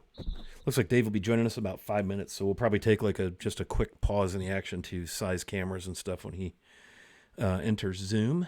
And let him throw a robe on. And please put a robe on, Dave. All right. That brings up Daryl Nimblebottom. What you gonna do, man, Mr. Fire from the Sky? He's gonna go in a different direction. The little green guy, that worm, he's taken some hits already, correct? Not yet. Oh, No, the green monster hasn't He's taken. not been hit. this Oh, is the second one, and got it. Okay, I'm the only one who's engaged him so far. got it. He is going to he will so he'll again uh do a little he'll say a couple words to his spiritual god, and then all of a sudden you'll hear this kind of painfully massive ringing like a train whistle that kind of erupts throughout the cavern, and he will cast shatter on him, and so that's Okay. a constitution On that. 13 save. Okay. And you're doing it on this here dude? That guy, yep. Okay. Con save 13, eh? That's an 18 on the die. I made a save, you guys. So, So half? half. Okay. And let me I know how to do roll it out. So it's 3d8, and he's got rolling well. Don't do that. Whoa, that's crazy. So 24, 888. Wow. 3 8s. Nice. Nice. Okay, man. Good. Good. That's So a hell of a 12. That shatter. is- That really is. Oh, wait, but I only take 12 of that because I made a Right. save. Yep. Okay, I got a little excited there. But still, that was You're good. 3 8s, man. That's what you call Fail. max damage. That Okay, is. following Daryl is Hebney, and I think what we'll do is let's just hit a dramatic pause while we await Dave's arrival so that Dave can take Dave's turn. I have a peek. Oh, there's Dave. Happy to jump in the wings. Yes, join us. Join us now. Okay, I'm getting all sorts of things happening. Okay, so here's what we're going to do. We're going to throw the giveaway on. Again, Generous Benefactor is going to purchase and mail a printed copy of the A0 through A4 module against the Slave Lords. And there's the art on screen right there. There it is, another classic D&D adventure. It's the 1E version. So if you're into ancient and moldy old adventures, this is a good one. So all you need to do is type ! giveaway. I need to turn the giveaway on though. Otherwise you could probably do that a lot and nothing would happen. So let me see, add giveaway, custom, where's the start button? I need to start giveaway. There it is. Okay. So giveaway, there it is. Yeah. When technology works, it's really fun. When it doesn't, not so much. Dave must be here because people are all cattywampus and stuff. So let me see. Is this Aerodeth? So let's just kind of chill here till I get our cameras together. And old Dave. So yeah, start entering the giveaway. We'll mail it to you. Whoever wins at the end, we'll draw this thing at the end of the doohwappa. We'll send it to you, and then you'll have it, and it'll be great, and it'll be the printed version. Okay, I gotta find Hebney. Oh, that's just another version of Doc. Doc's clone. Dave, are you here, buddy? Hello, hello. Hi, Hey, Dave. Dave. We can hear you. Hi. Are you clothed? I have mostly clothed, yeah. Okay, that's fine. As long as the part we can see is clothed, I'm Yep. Don't stand up. totally, yeah, That's don't right. stand up. Everything there you from are. the waist up. Hey, There you are. No flashing I your missed you proboscis. guys. Why is I everything missed frozen? you. There we go. Okay. Now stuff's starting to look like a full stream. So what we got here, does anybody want to try and figure out what it is we're battling with some kind of a roll? I think the dwarves would probably have the best chance. Maybe the blarg as well. Yeah, I'll do a roll for that. What should I be rolling? Dave, there's an image of what they've been attacked by in the Discord yeah. channel. Yeah. Yep, that's terrifying. Yeah. It is. That's well said. It is absolutely terrifying. And make sure everybody's Good. getting in on the giveaway. Good. That's what we like to see. And players can get in on the giveaway as well. So What's the giveaway this week, Scott? AO through A4 against the Slave Lords, man. It's a What? classic Nice. printed version, by the way. So That's epic. get on Yeah, that, that's a good boys. Regardless if you've won before or not, just get in on it. Whoever gets it, got it. What was our role to determine what it is you're battling? How did we do? What are we rolling? Stealth? I would say nature, stealth. Nature. Yeah, damn rogues. Damn rogues. I rolled. Ooh, I got a If you heard 21. them speak, you might get advantage on that with your linguist Yeah. ability. I speak worm. I got 11. I got a 21. Okay, the 15. 11's not going to get you there, Mr. O'Farrell. I do apologize, but I appreciate you playing. Did somebody say 21? Yeah, Blard got a 21. Yeah, Blarg, these are Gricks. And you know that they like to hide up in the darkness of deep, dank, nasty caverns and just wait for their prey to wander in unawares and drop on them and just rend them and take them away to their crevasse and consume them. They're literally in one end, out the other. They exist to eat and defecate. And it is exactly those two I can things relate in to that that. order that they are trying to do to our party. So yeah. Ooh, are they in the Mines of Fendelver? Goodness, that's tough. I thought that was like a beginning or kind of a module. So, all right. So now we know what we're fighting. We're fighting Gricks. And the big one, that was a Grick Alpha, because you can't have Gricks without a Grick Alpha. So Hebney, it is your turn. Hopefully you can see where you shit. are on the map. You're standing in the stream. Your last move was you came down the stairs. You could see it's a ledge. Blarg has kind of got his back up against a ledge now. You just running jump off of there and ran across the floor, and there was a Grick right about here, and you came upon it and mashed it with your hammer. And Okay. and you rolled Nice. max damage on each of your attacks. I don't know why I'm pinging that. Why am I even here? That's perfect. You guys have got it under control. But You guys but can play Hebney better than I can. important to note, you have taken 11 damages. I did update your character sheet I see to that effect, so you did take a little damage from a Grick tail whip. But other than that, you're none worse for wear. And we got some advantages from Asher the Bear. With whom I thank play you. some basic D&D on Thursday nights on occasion on some Thursday nights offline. Very fun. So what would you like to do? There's a Grick upstream from you, across and upstream, and it's just, a foot here, 18 inches deep there, nothing you can't traverse, even as a gnome. Okay. And it's flowing up to down, north to south. Okay. And are any of my companions dead? None of your companions are dead. Blarg has that's good. taken a little bit of damage. Aridith has taken. They've both been dropped upon, and I think maybe Daryl got the first Grick, if I'm not mistaken. As he looked up, no, Aridith took the first. No, Grick. that was me. Yeah. I caught the first one. So yeah, they've been dropping from the ceiling. They're about 8 feet long, 2 to 3 feet in circumference. Very wormy. Have I raged yet? You have not raged. Nope. Oh, I've been well. keeping it simple. Yep. I'm gonna, if I may, I'm going to move forward. You and may. I'm going to rage. And you should. Yes. And the nice thing about this rage is that it does some weird stuff. So as a bonus action, I will rage. That allows me to then use my magic surge, wild magic surge. So I will roll a D.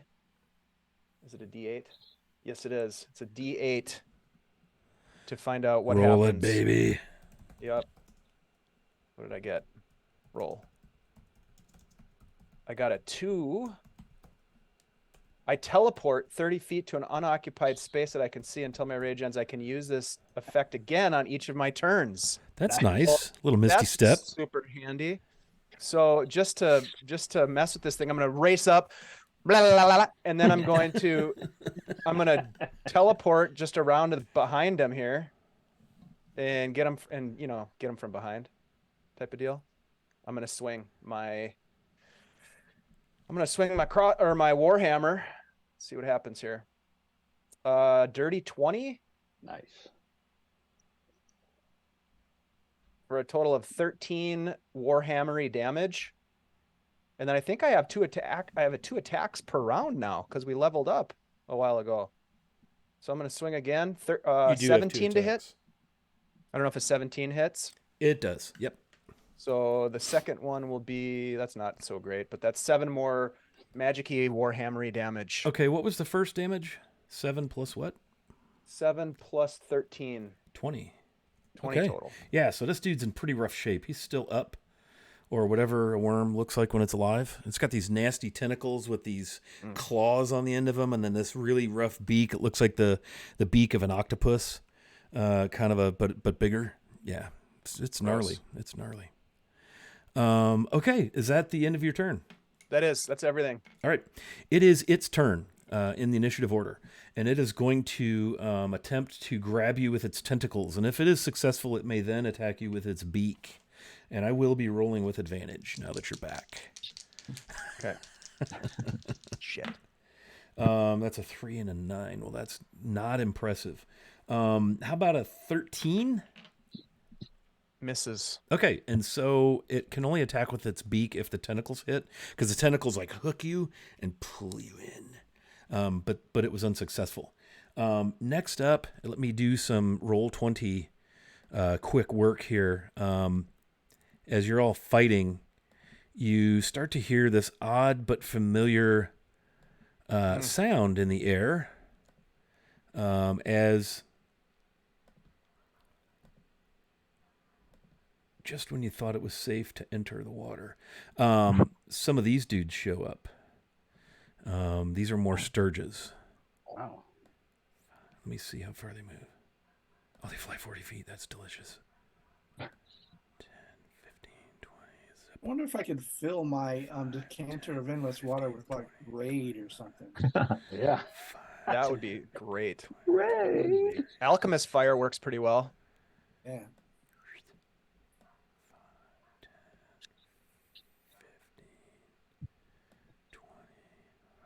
Look at how happy Scott is right now. Do they have a As he D&D surrounds equivalent us. of Raid? What's that, Doc?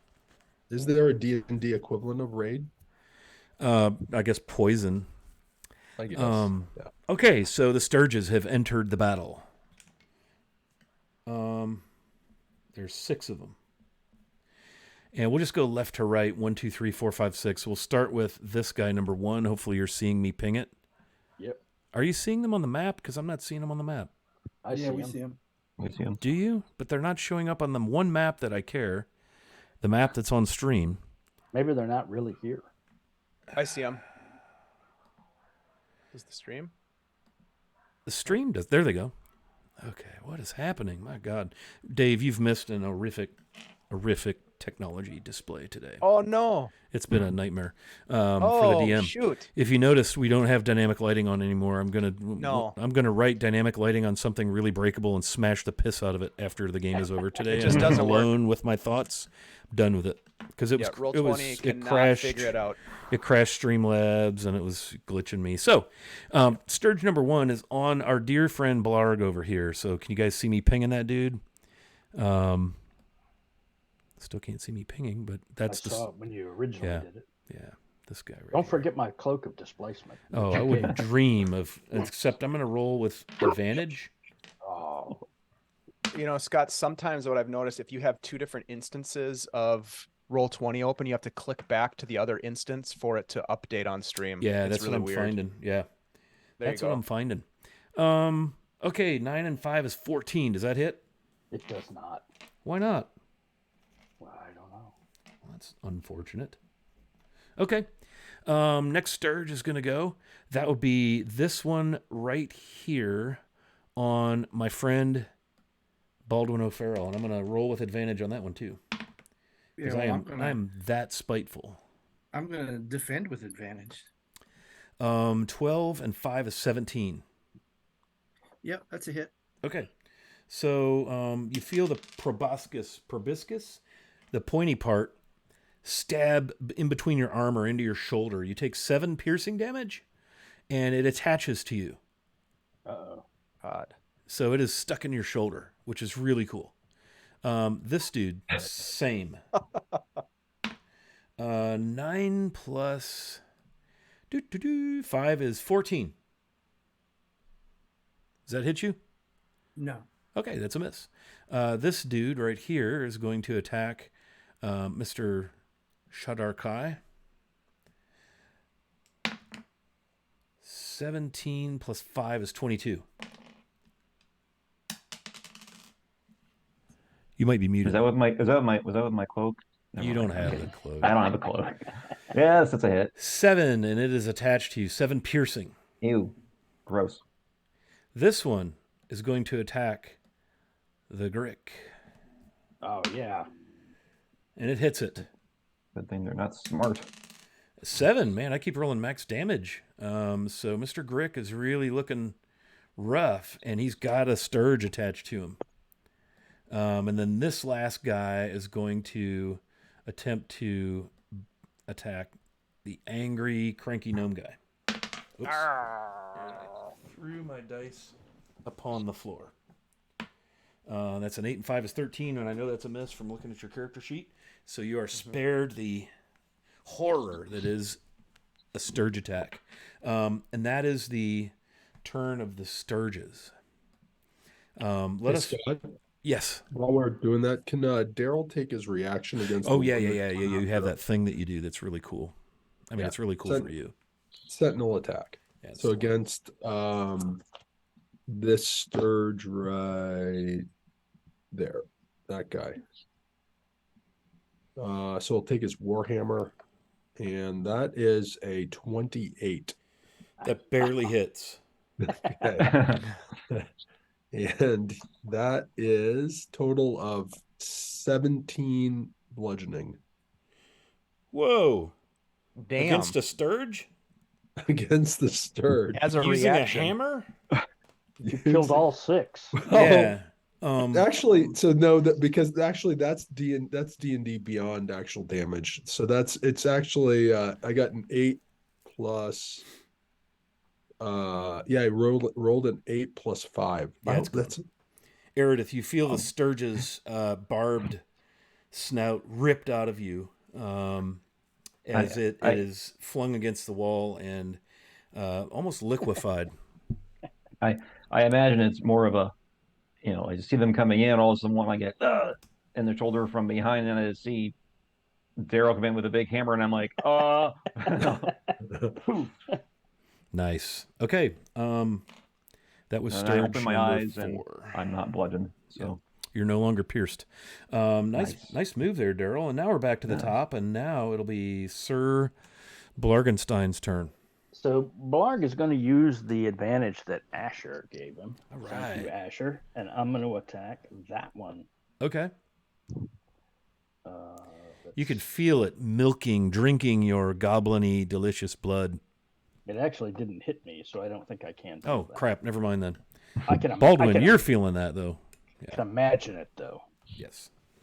You can only imagine how wonderful that must feel.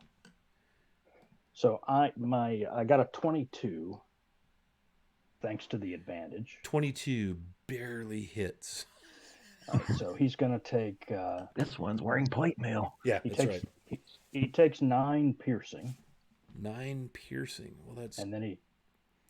just enough to kill it. Oh, good, because he Oh, has yeah. 4 acid too. Yeah, they have 2 hit points. They're Okay. the problem is if they hit you, then they become rather pesky because they continue to damage you now without an attack roll if they're stuck to you at the start of their next turn. Great play. Any movement or any other cool things you want to Yeah. do? So I think I'm gonna. Well, gosh, what am I gonna do? I think I'll. Hang on a second. I'm gonna do something. I can't hardly wait. Unless I change my mind, don't do anything. I can hardly wait. I'm gonna clear that so I can actually read disengage, dash, or hide. That's no good. Disengage or hide. I'm not gonna do either of those. So I'm actually not gonna do anything. That was cool. Thanks. That was the coolest rendition of nothing I think I may have ever seen. Ta-da! Ta-da. Okay. Let's go to the next person, which is our Shadar-kai mage, Erideth Carwin. Not a mage. Not a mage. Oh, right. My bad. Yeah. it's okay. Sorcerer. There's one or two are stuck to Baldwin right now. Baldwin has one. This one, one okay. right here is embedded itself into Baldwin's shoulder. This one's Okay. buzzing about. This one is stuck on the Grick, and this one Oh, is I will not attack fluttering that one. about the gnome. Okay. I think I'll assist Baldwin instead of the Greek. So Okay. like in that. much the Let same me- way. If you roll a nat 1, I'm going to give it a 30% chance you thump an arrow into your dwarven friend. That's a 70% chance you won't hit him. Right. So those, are pretty Those are good odds. I'm good with that. I mean, you're an arcane archer expert, so I can't really crank up the am. percentage. Look at- That's not this is cool. fine. But a nat 1 This is- invites all this is- sorts of dungeon master shenanigans. So This is fine. This is absolute. What are the odds of that? Yeah. I mean, 1 in 20. I Should mean, I'm use one of comfortable. those super duper arrows. Yeah. Let's really OP this thing. You mean those arrows that cause instant death? Yeah. I Now's the did- time. I don't have one of those yet. So, I will shoot an arrow at the one stuck to him. hold still, Baldwin. Yeah. Don't move. It's like the apple on his Your head. nickname is William Tell, right? Yeah, we're gonna find out. Oh my God. Was it? Is it? I rolled a 1. Did you Oh shit! Yeah, I almost used advantage. Like, no, I'm except fine. I'm wearing a cloak of displacement. Oh, yeah, he is. Is that what's the call on that, Scott? Okay. Well, that's why it's only a 30%, 30% chance to hit. Okay, so 30% my chance. God. That means I need the old percentiles, don't I? I'm so sorry, Tim. Let's see what good fortune comes our way. It provides color to the event. I rolled a 90, so Yeah, you're crimson. fine. You're fine. Oh, Yeah, you're fine. I wasn't worried. You're fine. this That one was could have horrible. ended in PvP. Yeah, yeah, lava. So that was. So did I hit the Sturge? That was a 10 total. The Sturge does not hit, or that does not hit the Sturge, but it does not hit the dwarf either. It does not hit the dwarf. Okay, So that's I'll a take. I'm gonna take my second shot at it. I know. Go for it. Go for it. I'm gonna use advantage. No this way time. you're going to roll 2 1s. Yeah. Until you said it out loud. Challenge accepted. I'll use advantage this time just because I am that unlucky. Oh, gee, didn't even bother. First one was a 17. Oh, the second one was a 2. So 17. Pow. That's definitely a hit. You said they have 2 hit points? Splat. I mean, I do 6 minimum. So, just for grins. all Oh, right. look at that. So Minimum. that one, you feel it ripped out of your shoulder, Mr. O'Farrell, as the Sturge is eliminated. One arrow goes whizzing right by your face. You're like, what the? And the second one obliterates Okay. it. Anything else you'd like to do, Aridith? Oh, I think I've done enough. Yeah, now that you put it that way. So I'm going to just recenter myself. Baldwin, you are up, sir. What would you like to do? You do have a Sturge immediately to your south in front Yeah. of you. I'm gonna stab it using advantage, and I'm gonna stab it with my rapier. Seems reasonable.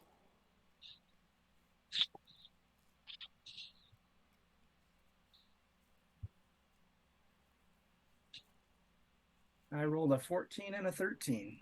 Yeah, you hit it. It's a Um, 14 AC, natural armor. Nice.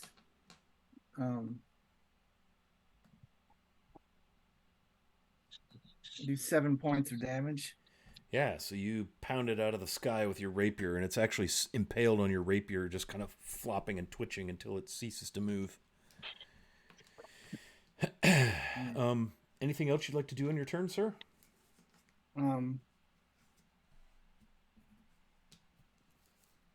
No, I can't attack again, so I'll just prepare for my next turn to attack. Okay, very good. Daryl Nimblebottom, it is your turn from on high, or actually at the base of the stairs next to Aridith. Yeah. So now I think that the green worm has taken damage. Oh, yeah. Yeah, he's looking rough. Okay, I mean, he's got a cool. Sturge attached to it, and he's been wailed Right, upon exactly. by the angry gnome, who's officially angry now because he's Yep. raging. So, yeah. So Daryl will again say a small prayer, and as he does this, kind of like the sound of like the Liberty Bell will be ringing in the distance, and he'll point at the worm, and he'll cast Toll the Dead on him. Okay, that's a wisdom save. Wisdom 13. Okay. Wisdom 13 it is. And that's on Worm Guy, right? Yep. I rolled a 4. I don't think he has a +8 to wisdom. In fact, he does not. So yeah, that's going to be a full, what is that, 2d12? 2d12. Yeah, that's going to hurt right there. I can already tell you. That's a cantrip, isn't it? It is a Toll the cantrip. Dead, yeah, That's- it's checkers that's or awesome. wreckers. Yeah, Toll the Dead is a Yeah. great cantrip, but if he saves, it's no damage. Right. Because cantrip. And that is 22 Whoops. damage on a Where'd it go? cantrip. Wow. Had 2 hit points left, so really close one there. Good job. Nice. Oh, Hammered it. hey, it's cantrip. Still pretty It's cool. split apart. Yeah, it's really cool. Yeah, it's just like split apart, and gray ichor begins to run from the tear that you caused up wherever its brain might be.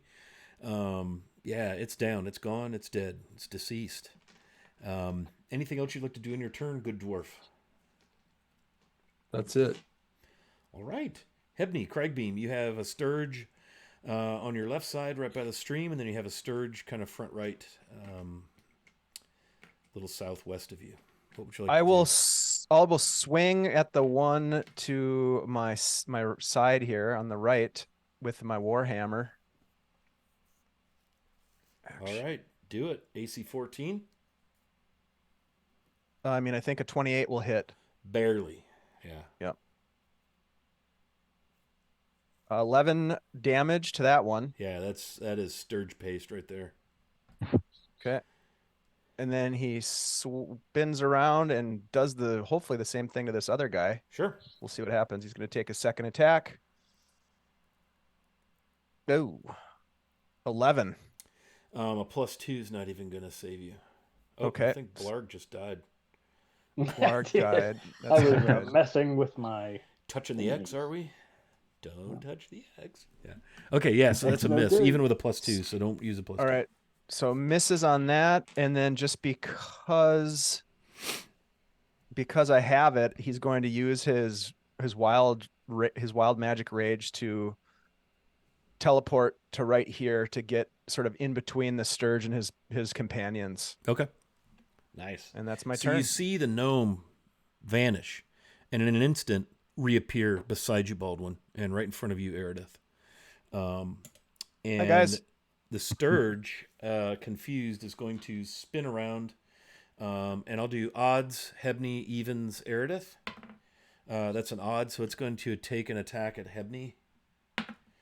Oh, that's a 20, baby. So he's going to do that'll max. That's going to do max damage, which is 7. Then roll the damage die again.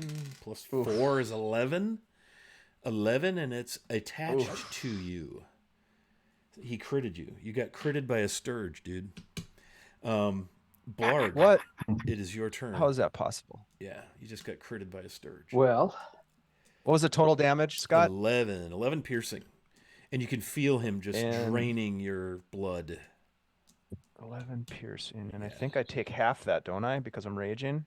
Oh, yeah, I think Rage does cut it in half, so 5. Yep. Okay, so 5. Yeah, I always Got it. round down. Yep, good. All right. Nice. Raging is great, man. It is, yeah. Plus, especially when you get this goofy... so I'm gonna. Yeah, the magic shit's weird.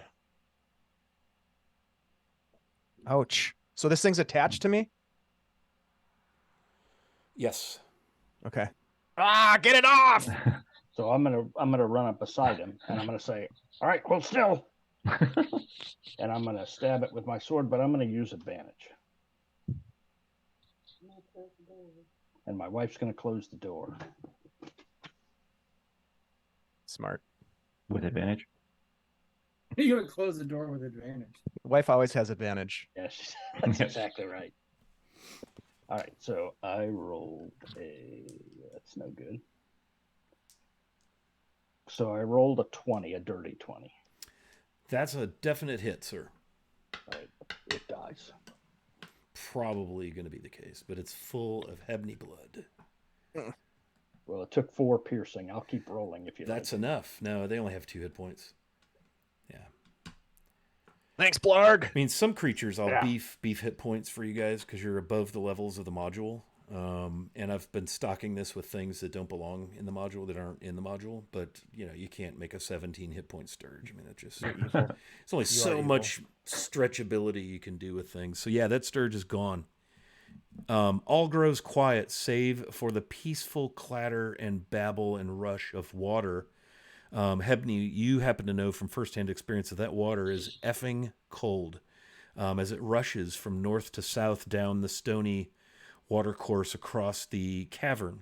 And all, aside from the water rushing, all grows quiet as all visible foes are vanquished. What do you all do? Again, the stream runs out of a passageway in the north, as you see on your map, down into an opening in the south. Let me zoom out the visible map on stream. It looks like it disappears into the wall. That's actually sort of an opening, or maybe a tunnel, if you will. And then you have tunnels to the northeast and southeast from this space, and the cavern wraps all the way back up into the northwest along the ledge of the stairway that you came down. I'm not sure how these dwarves were able to forge any weapons with all these gricks and sturges flying around. It's filthy with them. Yeah. Kind of pisses me off. Erida's going to, with his bow sword, he's going to just start sweeping the ceiling, just making sure there's no more gricks within sight up there. Perception. Oh, sure. Again, there's no light source in here. I believe everyone in the party has dark vision. You betcha. We are all demi-humans here. No Actually, humans. my sword gives off light. Okay. Yeah, so you are getting the effect of the glittering little bits of quartz and semi-precious stone that are embedded here and there in the walls. And it is like a starry night when you pass your sword near any of the walls. It's beautiful. It kind of takes your breath away. I rolled a 23. Again, the ceiling, it would take you probably 15, 20 minutes to inspect every inch of ceiling that is currently revealed to you on the map. I'm mainly interested about what is right above us. Yeah, you don't see anything up there. There's these really beautiful here and there. There and in some places down the wall, these beautiful washes of stone, sheets of what they call fluted flowstone, which is kind of like the softer limestone sandstone that gets washed and carved and swirled. It's usually multiple colors. Like if you Google flowstone, you'll see what I'm talking about. Into stalactites and stalagmites. It's like looks like frozen milkshake, kind of limestone sandstone formations here and there.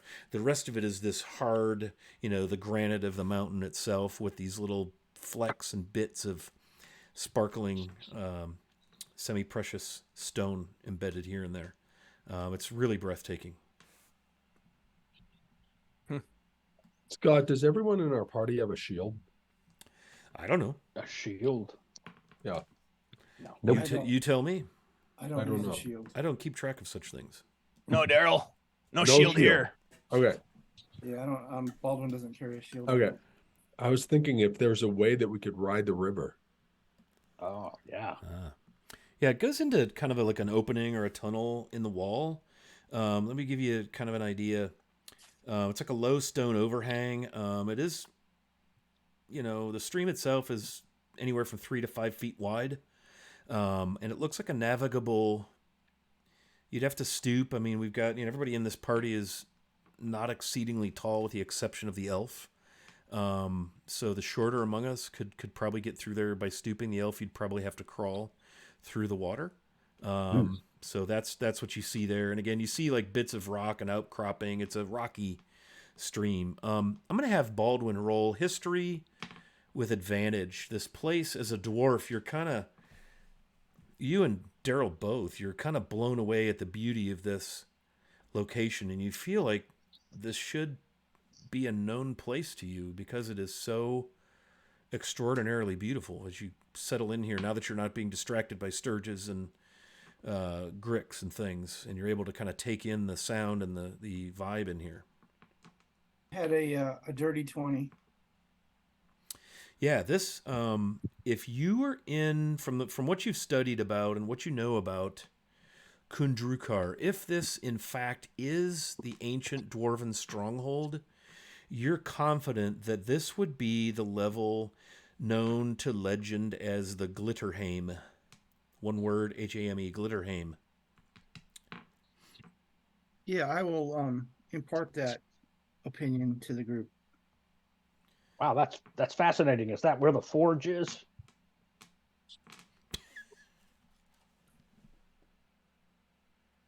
Well, if we are in Glitterhame, do you see a forge?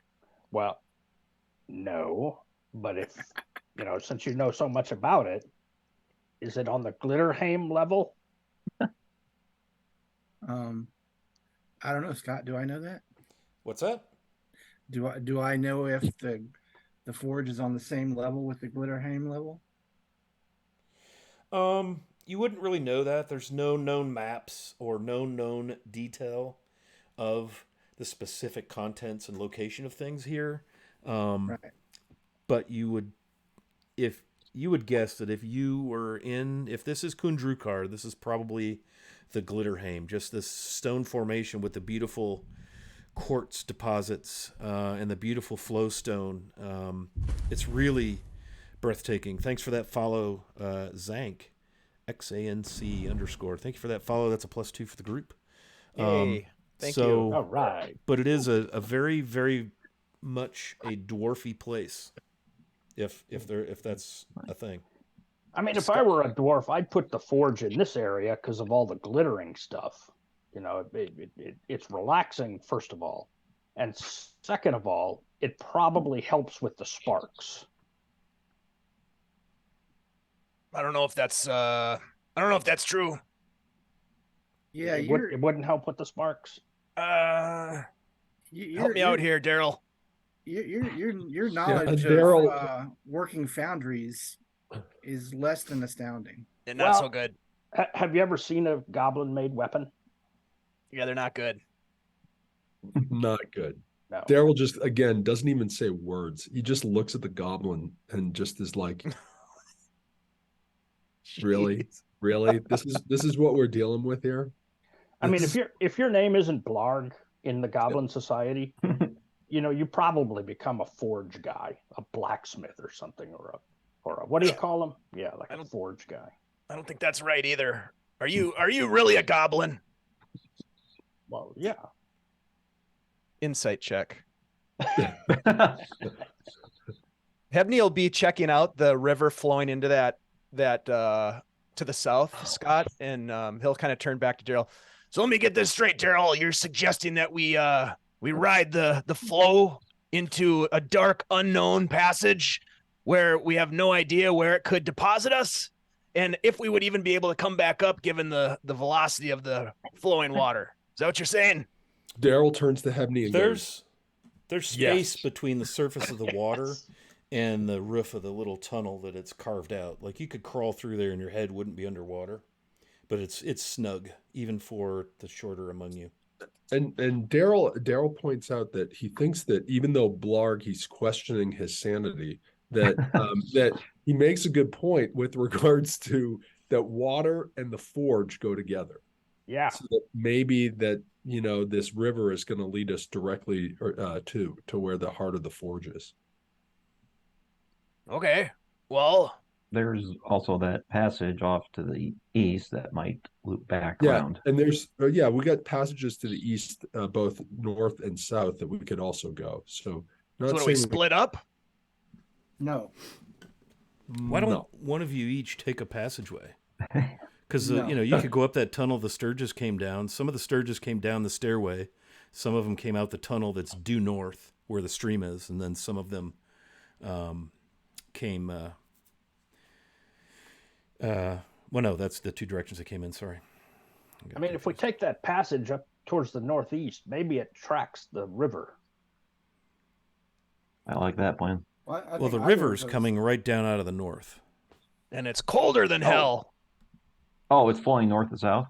Yeah, I would think sorry. the southern passage would make more sense. But yes. I thought the river was going the other way. Sorry. Yeah, so maybe not follow the river, but follow the southern passage. Yeah, I'd be for that. Okay. Okay. I like that. So you're talking Agreed. about going this way? Oh, it's not pinging. Hang on. God Yeah. damn it. Yep, right where Hebney's going. All right. Yeah, that's what I think we should do. Agreed. Still not pinging. What is For it? once, we all agree. I like this. All right, so you're coming down this passage. Let me give you some more reveal. Oh shit. Hang on, I got 2 maps I'm working on here. Let me get them all caught up where we're going. boy. Oh, there's the forge. Okay, so you guys all heading down the path. So pull yourselves in that direction. This. Okay, so let me open up that room for you. Hang on. Now we got it surrounded. I hear dogs. Yeah. Roll for initiative. Oh no. Look at all the forges. We'll never know which one's the right one. Oh, this is fine. Everything is fine. Huh. Okay, Baldwin, you Oh, gonna Bob, keep up with us, buddy? Bob, you were telling us how undead would be in I trouble. know, now. seriously. This could be your chance. This may be my chance. Jeez, Louise. I don't know if we should be in here. It's hard to see the entirety of this space. Let me advance the other map. Hang on.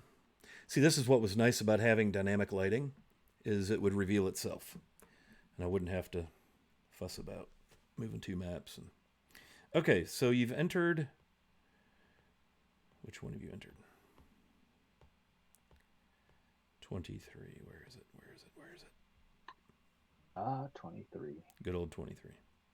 The Go to the forge. index. Go to Okay. treasure. You gaze into an extremely large cave, faintly lit by natural phosphorescence. So there's probably a greater presence of the little sparkly sparkles in this space. The ceiling rises close to 50 feet in places. Again, your 60 feet of dark vision enables you to see this, but it's very much another natural cavern, just a bigger one. Crystals glimmer softly in the eerie light. Weird, beautiful flows and structures of delicate stone grace the chamber. Again, that flow stone that the water deposits as it drips, causing stalactites, stalagmites.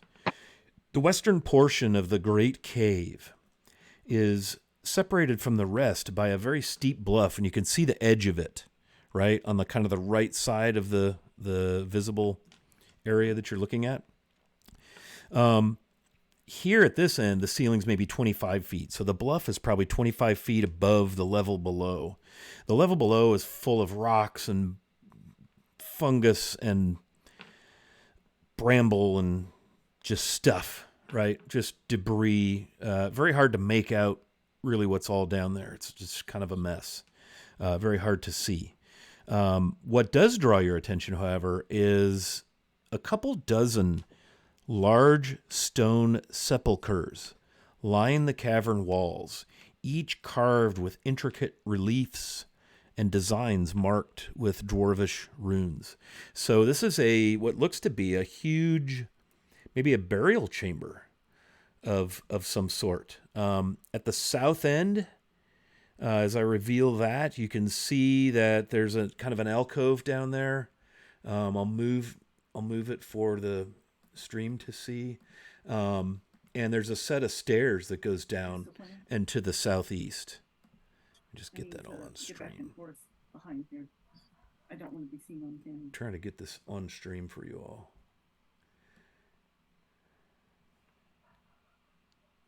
There we go. So what do you all do? Hey guys, you know why this room was so popular with the dwarves? Now you can tell. Oh, They were dying to get in here.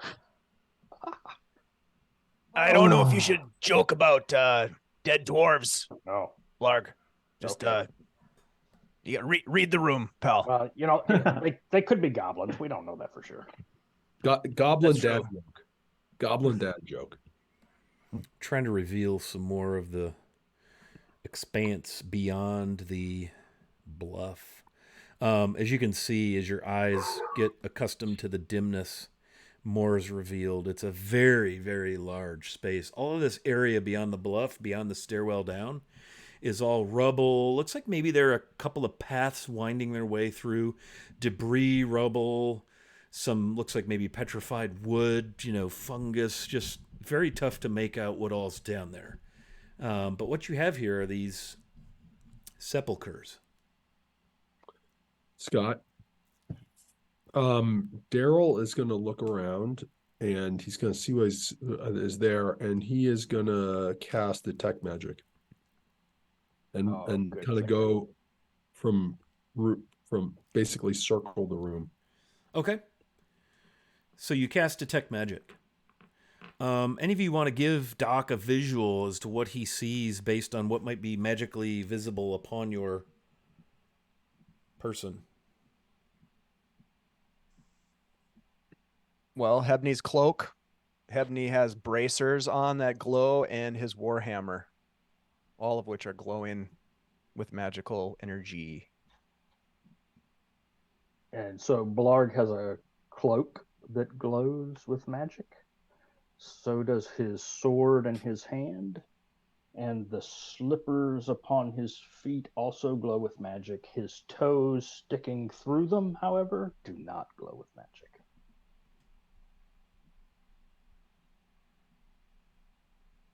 You're muted, Carl.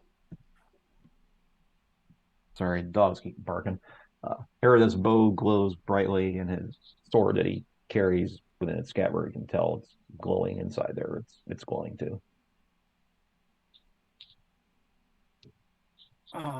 My decanter glows, my cloak glows, and the party bag of holding which I carry glows. There's Okay. also stuff inside of it, but I don't know if that stuff would glow or not. That Green rapier bag. probably glows. Yep. Does the rapier glow?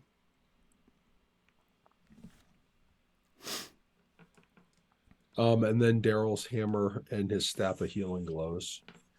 And Okay. then So, question, Scott, does the rapier glow or not glow? You have to consult. Geez. Can I answer that later? I really don't know because it's buried back wherever you found it, and I have to go look. Sorry. Cool. Yeah, No you're problem, attuned man. to it, so if it does something, sure. Sorry, I don't have a better answer than that, dude. I'm not prepared to answer that. Sorry. It's okay. Well, I'm not dead yet, so it's all good. I don't have. No, I don't know. Can you maybe remind me where it was found, and I can go find out because you've probably had it in hand long enough to be attuned to it, if in fact it is magical. Well, I acquired it on our last session. I think it was in the Ettins. yeah, it was Yeah. with the two guys. Yeah. All right, let me see. One guy, two heads. Yeah, one guy, two heads. Plus one rapier. Oh, nice. Yep. So Yes. that glows. And how long does it take to attune to it? Hour. Oh yeah, I'm attuned. Okay, so now you're walking around the room. There are 23 sepulchers, Daryl. Yep. The lids are carved in the likenesses of grim dwarves in armor. Dwarvish runes on the front of each tomb appear to represent the name of the occupant. 3 of the stone coffins have additional runes carved into them. Since you're a dwarf, I'm not going to wonder if anybody can read it.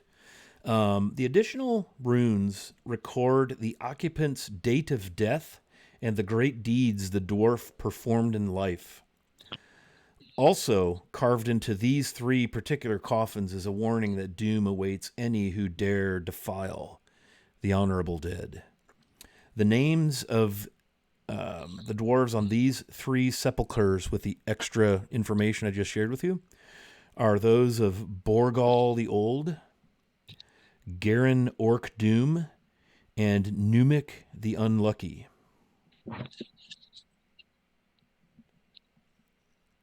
Somebody make a note of that. Yep. Borg the Old. Borgal, Borgol, the Old, Yep. Yep. Garen, Gharin, Orc Doom, and Numic, Numik, the Unlucky. All the other sepulchers, based on what you saw on those 3 that had, date of death and great achievements and things, you would probably assume the other sepulchers to be intended for the names upon them, but probably empty, because none of them list a date of death or any great achievements, only a name. Does it appear as if any of them have been tampered with? It does not. No, they're about Okay. 6 feet long, 4 feet high, 3 feet wide. Each has a heavy stone lid. Yeah. And does it seem like from tracks or other sign that perhaps some of the current occupants from upper levels have delved into these areas, or does it seem relatively untouched? Good question. You may certainly investigate to see if you can find tracks, or maybe survival might be the way to go if you're looking for any kind of evidence of passing. And none of these sepulchers are glowing like there's anything magical, correct? Correct. What is that? Does a 9 tell me anything? There's a lot of dust in that, and you don't really see much of anything as far as tracks. It's hard to discern. Yeah. Okay. Anybody Nothing else going to obvious have a anyhow. look? Yeah, Baldwin will look as well, investigate that situation.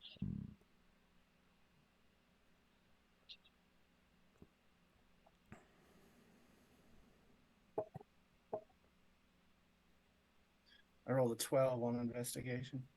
Okay. You'd think maybe you see some odd footprints here and there. None of them are super clear. Maybe they haven't passed this way in some time, but it looks like they're not booted or humanoid. They look more reptilian, and most of them are up at the northern end where your characters are currently positioned. You don't see any down in the southern end at all. But there are a few. They're kind of faint, and they look to be more reptilian, like claws and toes and like a heel spur, like you'd find on a reptilian type foot, medium sized. Hey, do you think they may have buried some of those weapons with these dudes, with these fellows? Well, you might think that, but I guess it might be worth, Well, I investigating. mean, this isn't my area of expertise, so I'll defer to Daryl, because I don't want to loot the tombs, but I'd like, but if the weapons we're looking for are in there, I guess I'd like to loot those, but only because I have good intentions. I highly recommend we don't mess with these tombs at all. Personally, Yeah, we could wake something up we don't want to wake up. Well, I mean, so- what's the worst that could happen, really? we all die. Well, that would be pretty bad. But what if the weapons are there? Well, the weapons could be there and we could still all die. Well, that would make them hard to carry away. I give you that. Would it make sense that the weapons would be laid to rest with these Well, that's- dwarven? It's a great question. That's why I was asking Daryl. I mean, for as far as goblins are concerned, we normally just fall where we fall, and then the rest of the people with us run in terror. So I don't know if that's what happens to dwarves, or if there's a different kind of burial. Well, obviously there is, because there's actually sarcophaguses. I mean, I try to find one of those in a goblin place. You are not going to find one. Scott, can I roll a wisdom roll to see whether I know that? What are you trying to determine? Whether I would know whether or not that they would be buried with their weapons or not. You can try. I mean, as a dwarf that it kind of varies at the clan level. It's not a dwarf thing, it's a clan culture thing. So I mean, and I'll just give you that. Like a don't bother rolling dice. I'll give you that. There's no way to. You guys don't know enough about this particular clan. It's definitely a clan thing versus a dwarven custom thing. Okay. Yeah. Some Daryl- funerary, you know, some of it's very lavish and everything they've ever achieved is in there. And some would prefer to have those items go on and be continued to be used. Okay. So Daryl relays that and says, yeah, you know, it could be, but maybe not. And I'm worried with regards to the writings. Now, the writings may just be there to ward people off, and that would be the only reason that they're there without them actually being cursed. But there may be actually a curse that's actually associated with it. So we could, but we want to see if there's a way that we could potentially protect ourselves in the process. I also feel like, this place was overrun and conquered. So I'm not sure that, the weapons are going to be like in a very obvious place. Because if they were, why would they still be here? Well, are you saying that being in these sarcophaguses would be an obvious place? Well, I mean, whether or not we spoke it out loud, we all certainly thought that it was a possibility. Yet they haven't been tampered with. Yeah, it looks like they haven't been opened. Just going to say that this place is overrun, and yet he's not been disturbed. Well, a similar conversation or conversations have probably happened over the years. And the choice was made not to disturb them. We could always return here if we don't find them elsewhere and then evoke the curse on ourselves and all die and become undead or whatever happens. Or we could just do that right now. Well, I mean, if the rest of the people decided not to do it, then it just seems to me like we should just do it. To make the different choice. Always go in the opposite direction of conventional wisdom. Is that what you're saying, Blarg? What I'm thinking is these weapons. Now, just work with me here. These weapons have been missing for like a really long time, and the invaders who took this place decided, for whatever reason, maybe they believed these dwarven threats, to not open the sarcophaguses, and the weapons are still missing. So logic would seem to suggest that if we buck that trend, pop these suckers open, maybe there's a bunch of weapons in them. Well, if you follow through with that reasoning, and we are cursed and we die and become undead, maybe we could be able to carry the weapons out as undead. Or that's comforting. Or we could be here. We could haunt this place and tell the next group, hey, next group, take these warnings, pretty seriously. Gotcha. It's a compelling argument.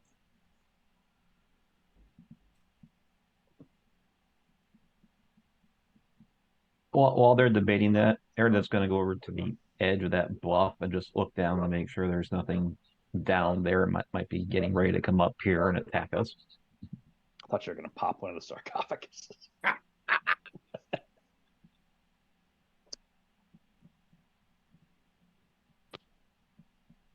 So Daryl says to the rest of the group, we haven't found anything, and we've been down here now quite a while. We've been down here days, and we haven't found any weapons. And this would be, at least the most likely, the first chance that we've had an opportunity to find them.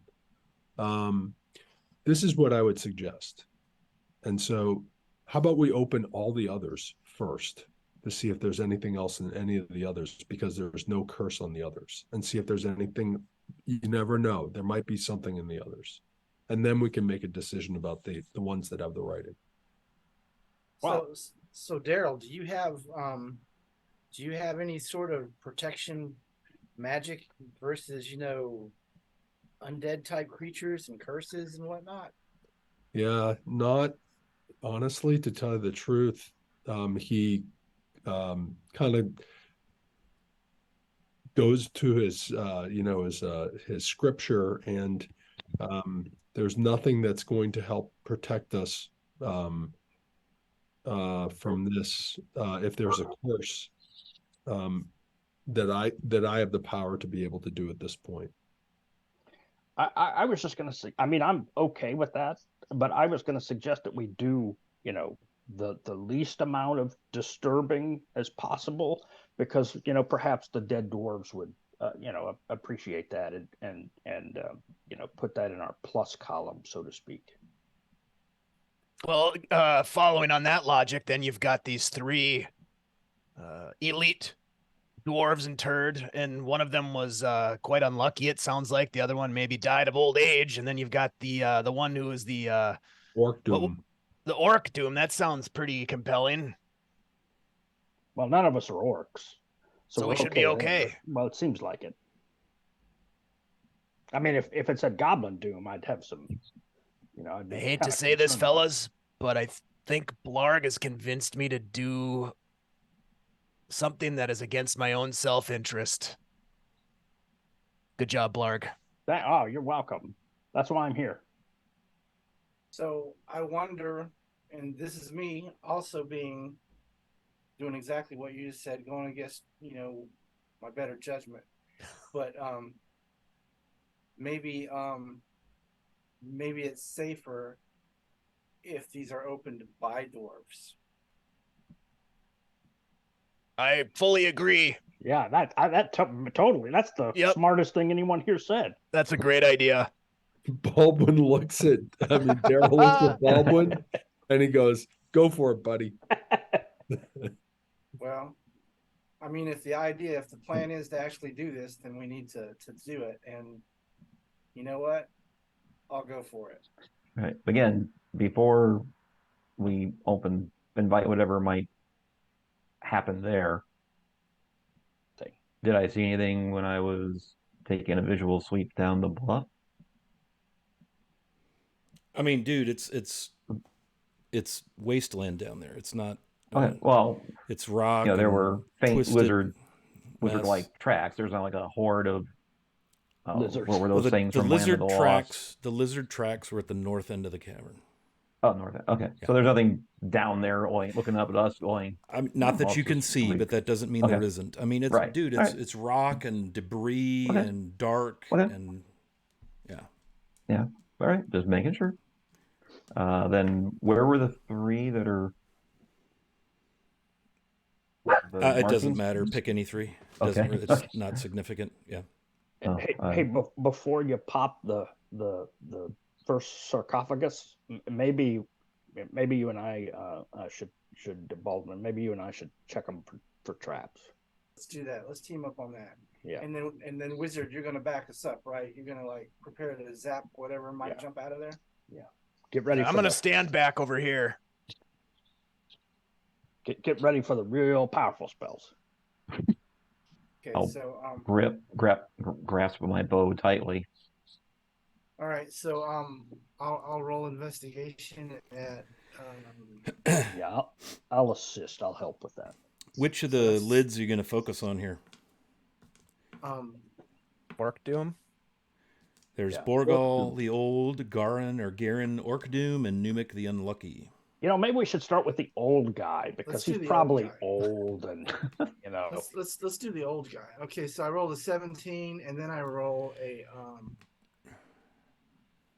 sorry, I got lost. What are you doing with those rolls? What are you rolling? We're checking for traps. Okay.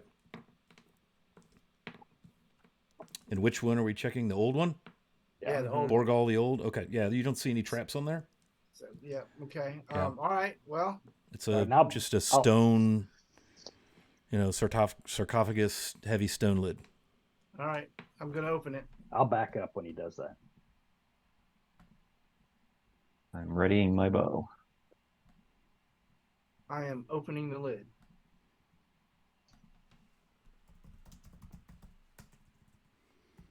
It's going to take two of you. It's heavy. It's a big, heavy stone lid. Better get in there, Daryl. 6 feet long, probably 8 inches thick. All right, Daryl gets in there to help. Cool. Do we need to roll something or what? Strength. Okay.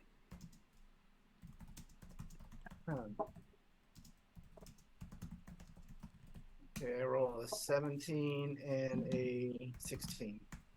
Daryl rolls at 20. All right. So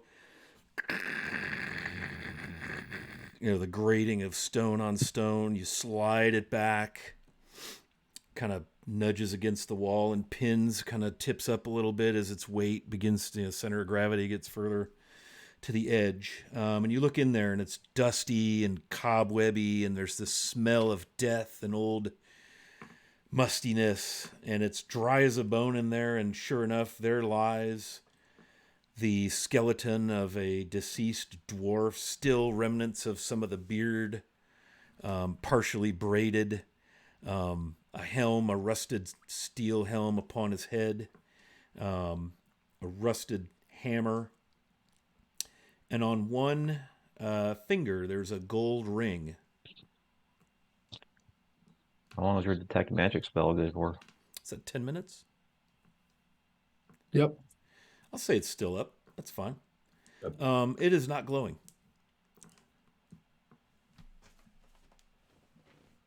All right. Is there like some kind of mark on the weapon that would tell us it's the one we're looking for? I mean, it doesn't look like it's in very good shape, but it's better than a goblin weapon.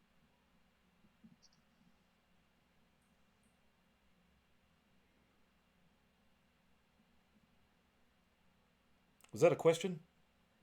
Yeah, Run that by it me was again? a question. Not to Sorry. you. Oh, okay. It's like I didn't catch all that. Not to you, voice in my head. Are you speaking in goblin?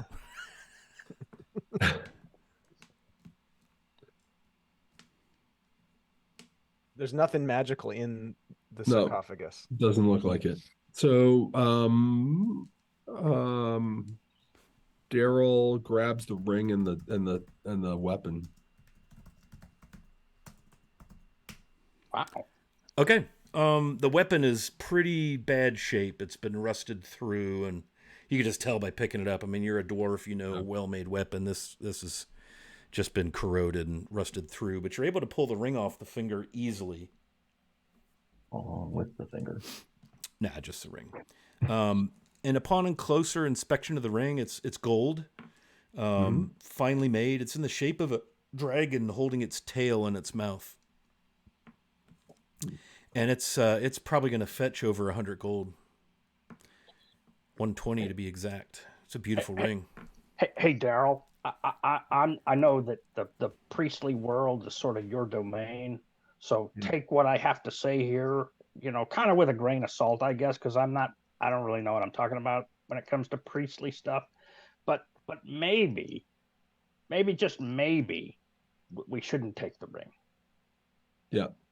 No, Daryl looks back and he says, "My plan wasn't to take it. I just wanted to look at it." Oh, okay. Well, So I look guess for that's okay. see if there was any type of clues that we could get from what the items were to help us. Oh yeah, So that's smart. And then he looks at the weapon. There's no markings. There's nothing on the weapon. Nope. Okay. So he relays that information. The dragon he said that dragon's holding his tail or biting his tail. It's holding it in his mouth. Holding it in his mouth. And then he puts the items back in, and him and then Baldwin try to close the lid. Yep.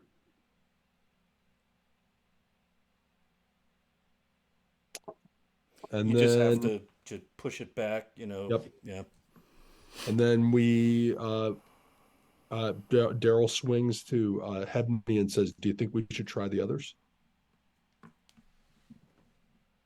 I mean, yeah.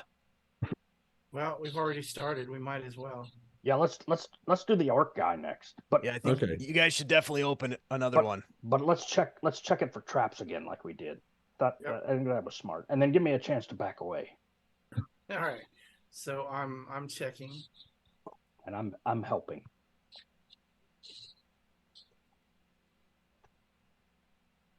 I have a 16 and a 14. Yeah. So you're sliding the lid back. No, we're checking it for traps. Oh, checking for traps. Sorry. Yeah. Nothing. Again, clean. Okay. Now I'm stepping back. All right. So now Daryl and I can open it. 10. I got a 20.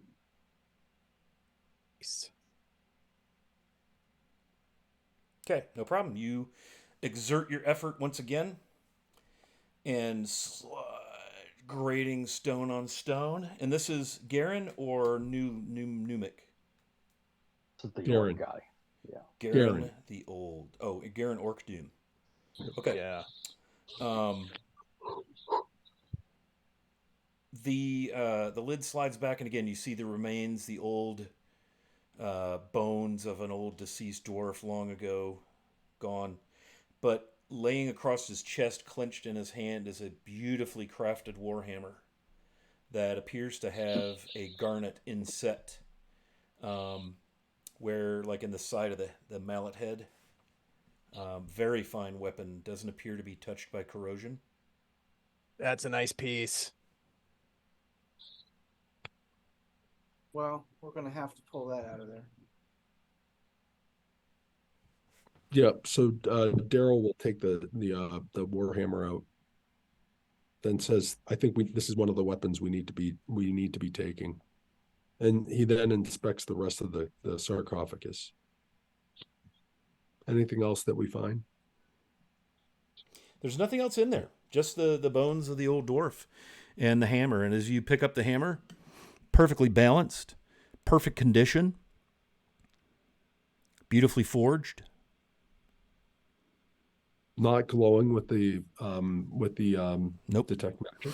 Just No a problem. beautiful, beautiful hammer that does not appear to be giving off any dwemer. Okay. We'll looks to the group and says, "I think we should take this and put it in our bag of holding." Is there any way for us to know if this weapon was forged by the guy who forged weapons here? There would be a maker's mark. The dwarves would know that much. Anytime you have a So we'll look for the maker's mark. forging mark, if you will. Okay. Yeah, it would be on the, usually it's somewhere on the handle. And you do find the dwarven rune for the letter D. And it does match with what you've seen for part of the information you were given by your patron back in Caverick's Cove. Included, you're looking for forgings from this. So they included what the maker's mark looks like. And this matches that. Wow, I wonder if Alright. it stands for Don or maybe dwarf. So I agree with Daryl. Let's put it in the bag of holding. And let's close this sarcophagus and move on to the next one. Okay. The last one, I don't know, can you guys see me pinging this sarcophagus? It's kind of the one set in the middle. Yeah. Oh yeah. That's the one, the last one that has the... So let's do the same thing, Baldwin. Let's check it for traps first, and then give me time to get out of the way. All right.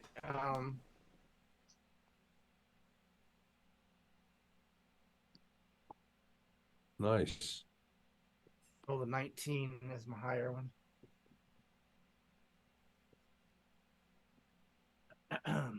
So Okay. I'm assuming This one also, again, just nicely crafted stone sarcophagus. You don't seem to see any traps or any indication of such things. All right, I'll back out of the way. All right, Daryl, let's try and open it. I had a 9 on the So strength. why don't you guys bring your dudes wherever you're going to be, Yeah. Uh-oh. Well, I'm trying to get you guys to use the map since we got them, because it does matter from time to time, without maybe cluing you in that maybe something's about to happen or something. But you seem to not be willing to, do that. So anyway, I rolled a natural 20. Oh, yeah. Wow. Yeah, so you guys, again, this one being away from the wall, right, the lid kind of falls off the one side. And in there you see the remains of whom you presume to be Numic, the Unlucky. And all that's in there is the dwarf. Nothing else. Cobwebs, dust, bones, some remnants of hair and beard. All these guys were dressed in chainmail, helms, but the only items that seem to have survived the many years of decay that is wrought by time, right, are the ring and the warhammer. And you, if you search that ring more clearly, you would also find the maker's mark of Durgadin inside the ring, very small. Oh, that's So- unlucky. So, in retrospect, I think we should open the other casket back up and take the ring as well. Oh, I thought you took it. No, we talked about putting it back. Well, we came to find weapons from this guy. I don't know that the ring wasn't a weapon.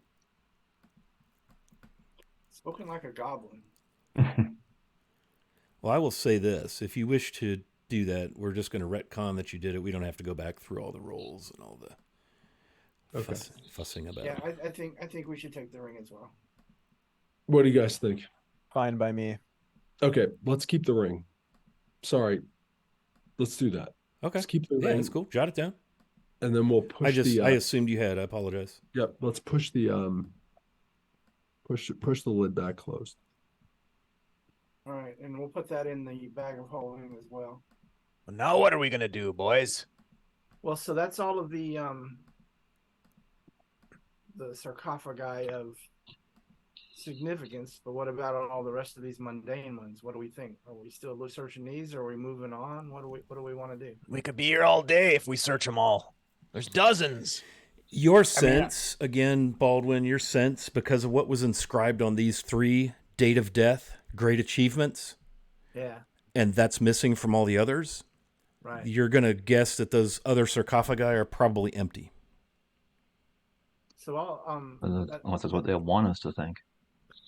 I mean, you guys know as dwarves, Jesus. as clans and dwarves, it's pretty typical to tell the story of the deceased upon its burial place, whether it's a marker set in a wall or a door in a mausoleum, or in this case, a sarcophagus. You're certainly welcome to take the time to do that, but you're like 94.8% sure that they're probably going to be empty. Like the names that are on there are probably intended. Names of the intended. Gotcha. If you remember the history of this place, Durgadin brought his family, his clan here after being ousted from their original homelands by orcs and things. And then the different orcs found that they were here and came and sacked the place. So a few dwarves had been buried here, interred here. It's like the start of a cemetery, is what it appears to be. But if they were wiped out, which they were, lore has it that they were wiped out by the orcs that infested the place many, many, many decades ago, that they would have never had the opportunity to be buried properly because they would have been killed where they stood. Yeah. Daryl goes and kind of inspects the area that is the lower area, the lower down area. Kind of, I think that's Hebney's down there right now. The southern end? Yeah, southern Okay. end, kind of where those rocks are in the corner. Okay. So as you're doing that, you guys are kind of moving around. A huge, loud, almost explosion of rock and rumble and disarray and chaos occurs, catching you, because it's pretty quiet in here, catching you a little off guard, catching you by surprise, and bursting from the floor. You see 4 of these huge, and by huge I mean, let me tell you what I mean, large kind of monstrosity, chitinous. Well, let me show you what I mean exactly, because I happen to have it here on stream. Come on. God. It's behind the thing. There it is. Monstrosities. And I'll drop one into the old Discord as well. Bear with me a second whilst I search it out. Wish there were ways to have things like loaded in Discord and all you got to do is like hit reveal. These things are probably anywhere from 8 to 11 feet tall. They look like giant cockroaches with these huge pincers in their faces with antennae, kind of bug-like chitinous, but they're huge and they come like they just erupt out of the ground where they are shown on the map. and it is there. Can you all see him on your map? Yeah. Hang on, I've just covered it up. There you go. I see. Oh, they're not showing up on the map, are they? I see Yep. 3. There should be 4 of them. One is between the 2 southeastern sepulchers, right beside Eredith, Hebney, and Daryl. Yeah, Yep. I see that one. One is beside the sepulcher you were just at. Yep. One is They're north. behind us, I see. Yeah, and there should Yeah, be I see. another one. Let me see. Oh, there he is. Yeah, hang on a minute. These the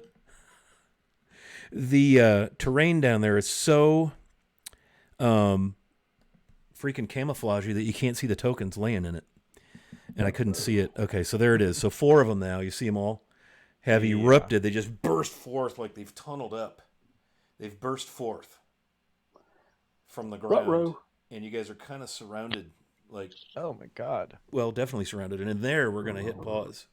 Oh, dear. As these guys are just hulkingly big, like 8 to 12 feet tall, huge dudes as they come blasting out. And it is there we will And they want to parlay. pause our game. Party? They want a party? Dun dun dun. Okay. Wow. Whew, let's go around the room. We're going to do a giveaway here in a second, so make sure everybody gets in on that, their giveaway. And then I'm also going to try and plan a little raid here. I can put Twitch back on since I'm not trying to run dynamic lighting because that was a killer. I'll tell you what.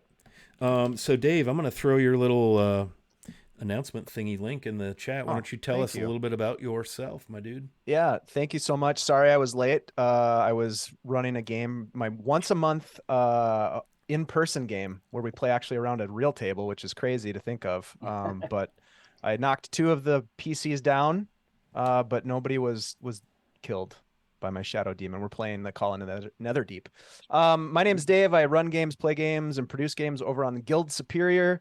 In fact, tonight is our conclusion to a 2-shot that I'm running called the Playtesters versus the Skull Fort.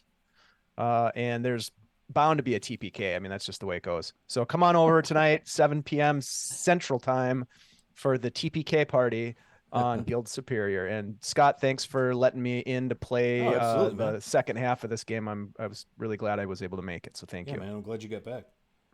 All right, Aerodeth, what's up? Hello again. I'm Carl on the Discord. I am Carnage. If you want to see me play D&D, you can come here every second and fourth Sunday of the month, unless it's a wonky month, and we play on a different Sunday. And here we are. This is wonky month. So I'm here like clockwork, unless I'm not, or we're doing something different. So this was a lot of fun, and boy, I always have to end on a cliffhanger. Jeez. All right, Daryl Nimblebottom. Thanks, Scott. Bob, Doc Shoulder, play here, and then also with Phantom on Friday nights, playing Castles and Crusades. And again, thank you for everything this week. Great. Looking forward to hopefully not dying. All right, Blurgington. Hey everybody, I'm Chris WikiVA on Discord and Twitch. Sometimes the suspenseful cliffhanger could be like a pile of coins or like a bunch of chests or something like that. I'm just throwing that out as a suggestion. So another great game, exciting. Can't wait to see what happens. Hopefully we don't die. This is the only place you can really see me on streaming, unless someone's kind enough to invite me somewhere else. But I had a great time as always, so thanks for having me. Look forward to seeing you next time, whenever that is. All right, Baldwin O'Farrell. Hey everybody, known as Enoch Pratt on Twitch and Discord. Yeah, this is probably the main place to see me stream. I occasionally pop in other places, and I do some stuff off stream as well. But yeah, this is where you can see me play on semi-regular basis. Having fun playing Baldwin. being very swashbucklery today with my new swashbucklery rapier. Looking forward to taking out these cockroaches with it next time. All right, let's wrap it up with old Wily Hobbit here. Yeah, this is the extent of the streaming, and I'm not sure I made it through this one unscathed. I may have streaming scars that are going to take a while to heal from the nonsense before match, during match, and well, at least we got here. So good, golly, Miss Molly, that was a rough one. But no more dynamic lighting for this Hobbit. I've learned my lesson. Okay, we've got a giveaway going on. I think everybody who's going to get in is in. You got 13.4 more seconds. Hang around. We're going to go ahead and raid over into our friends at Blue Box. They're playing some D&D right now. So 5, 4, 3, 2, 1. Here's your chance. I'm going to close entries. And I'm going to pick a winner. Here we go. Dun, dun. Hey, Wilson. All right, dude, you got yourself a new module against the Slave Lords. Is coming your way. Congrats. I think I already have your address, so we'll get it out to you, man. Congratulations, my dude. Well deserved. All the gift subs and support over the years, very much appreciated, buddy. So glad to see you score a module. Okay, let's do this. Let us raid into our good friends at Blue Box. They are playing D&D. Yeah, so the raid countdown is on. Dun, dun, dun. Thanks a lot, Scott. This is great. Thank you all for playing, and you all got some friends in your little cavern. So we'll see what happens next time. And we're going to go ahead and end this and raid into Blue Box. Thanks, everybody, for hanging out. See you next time. Yay.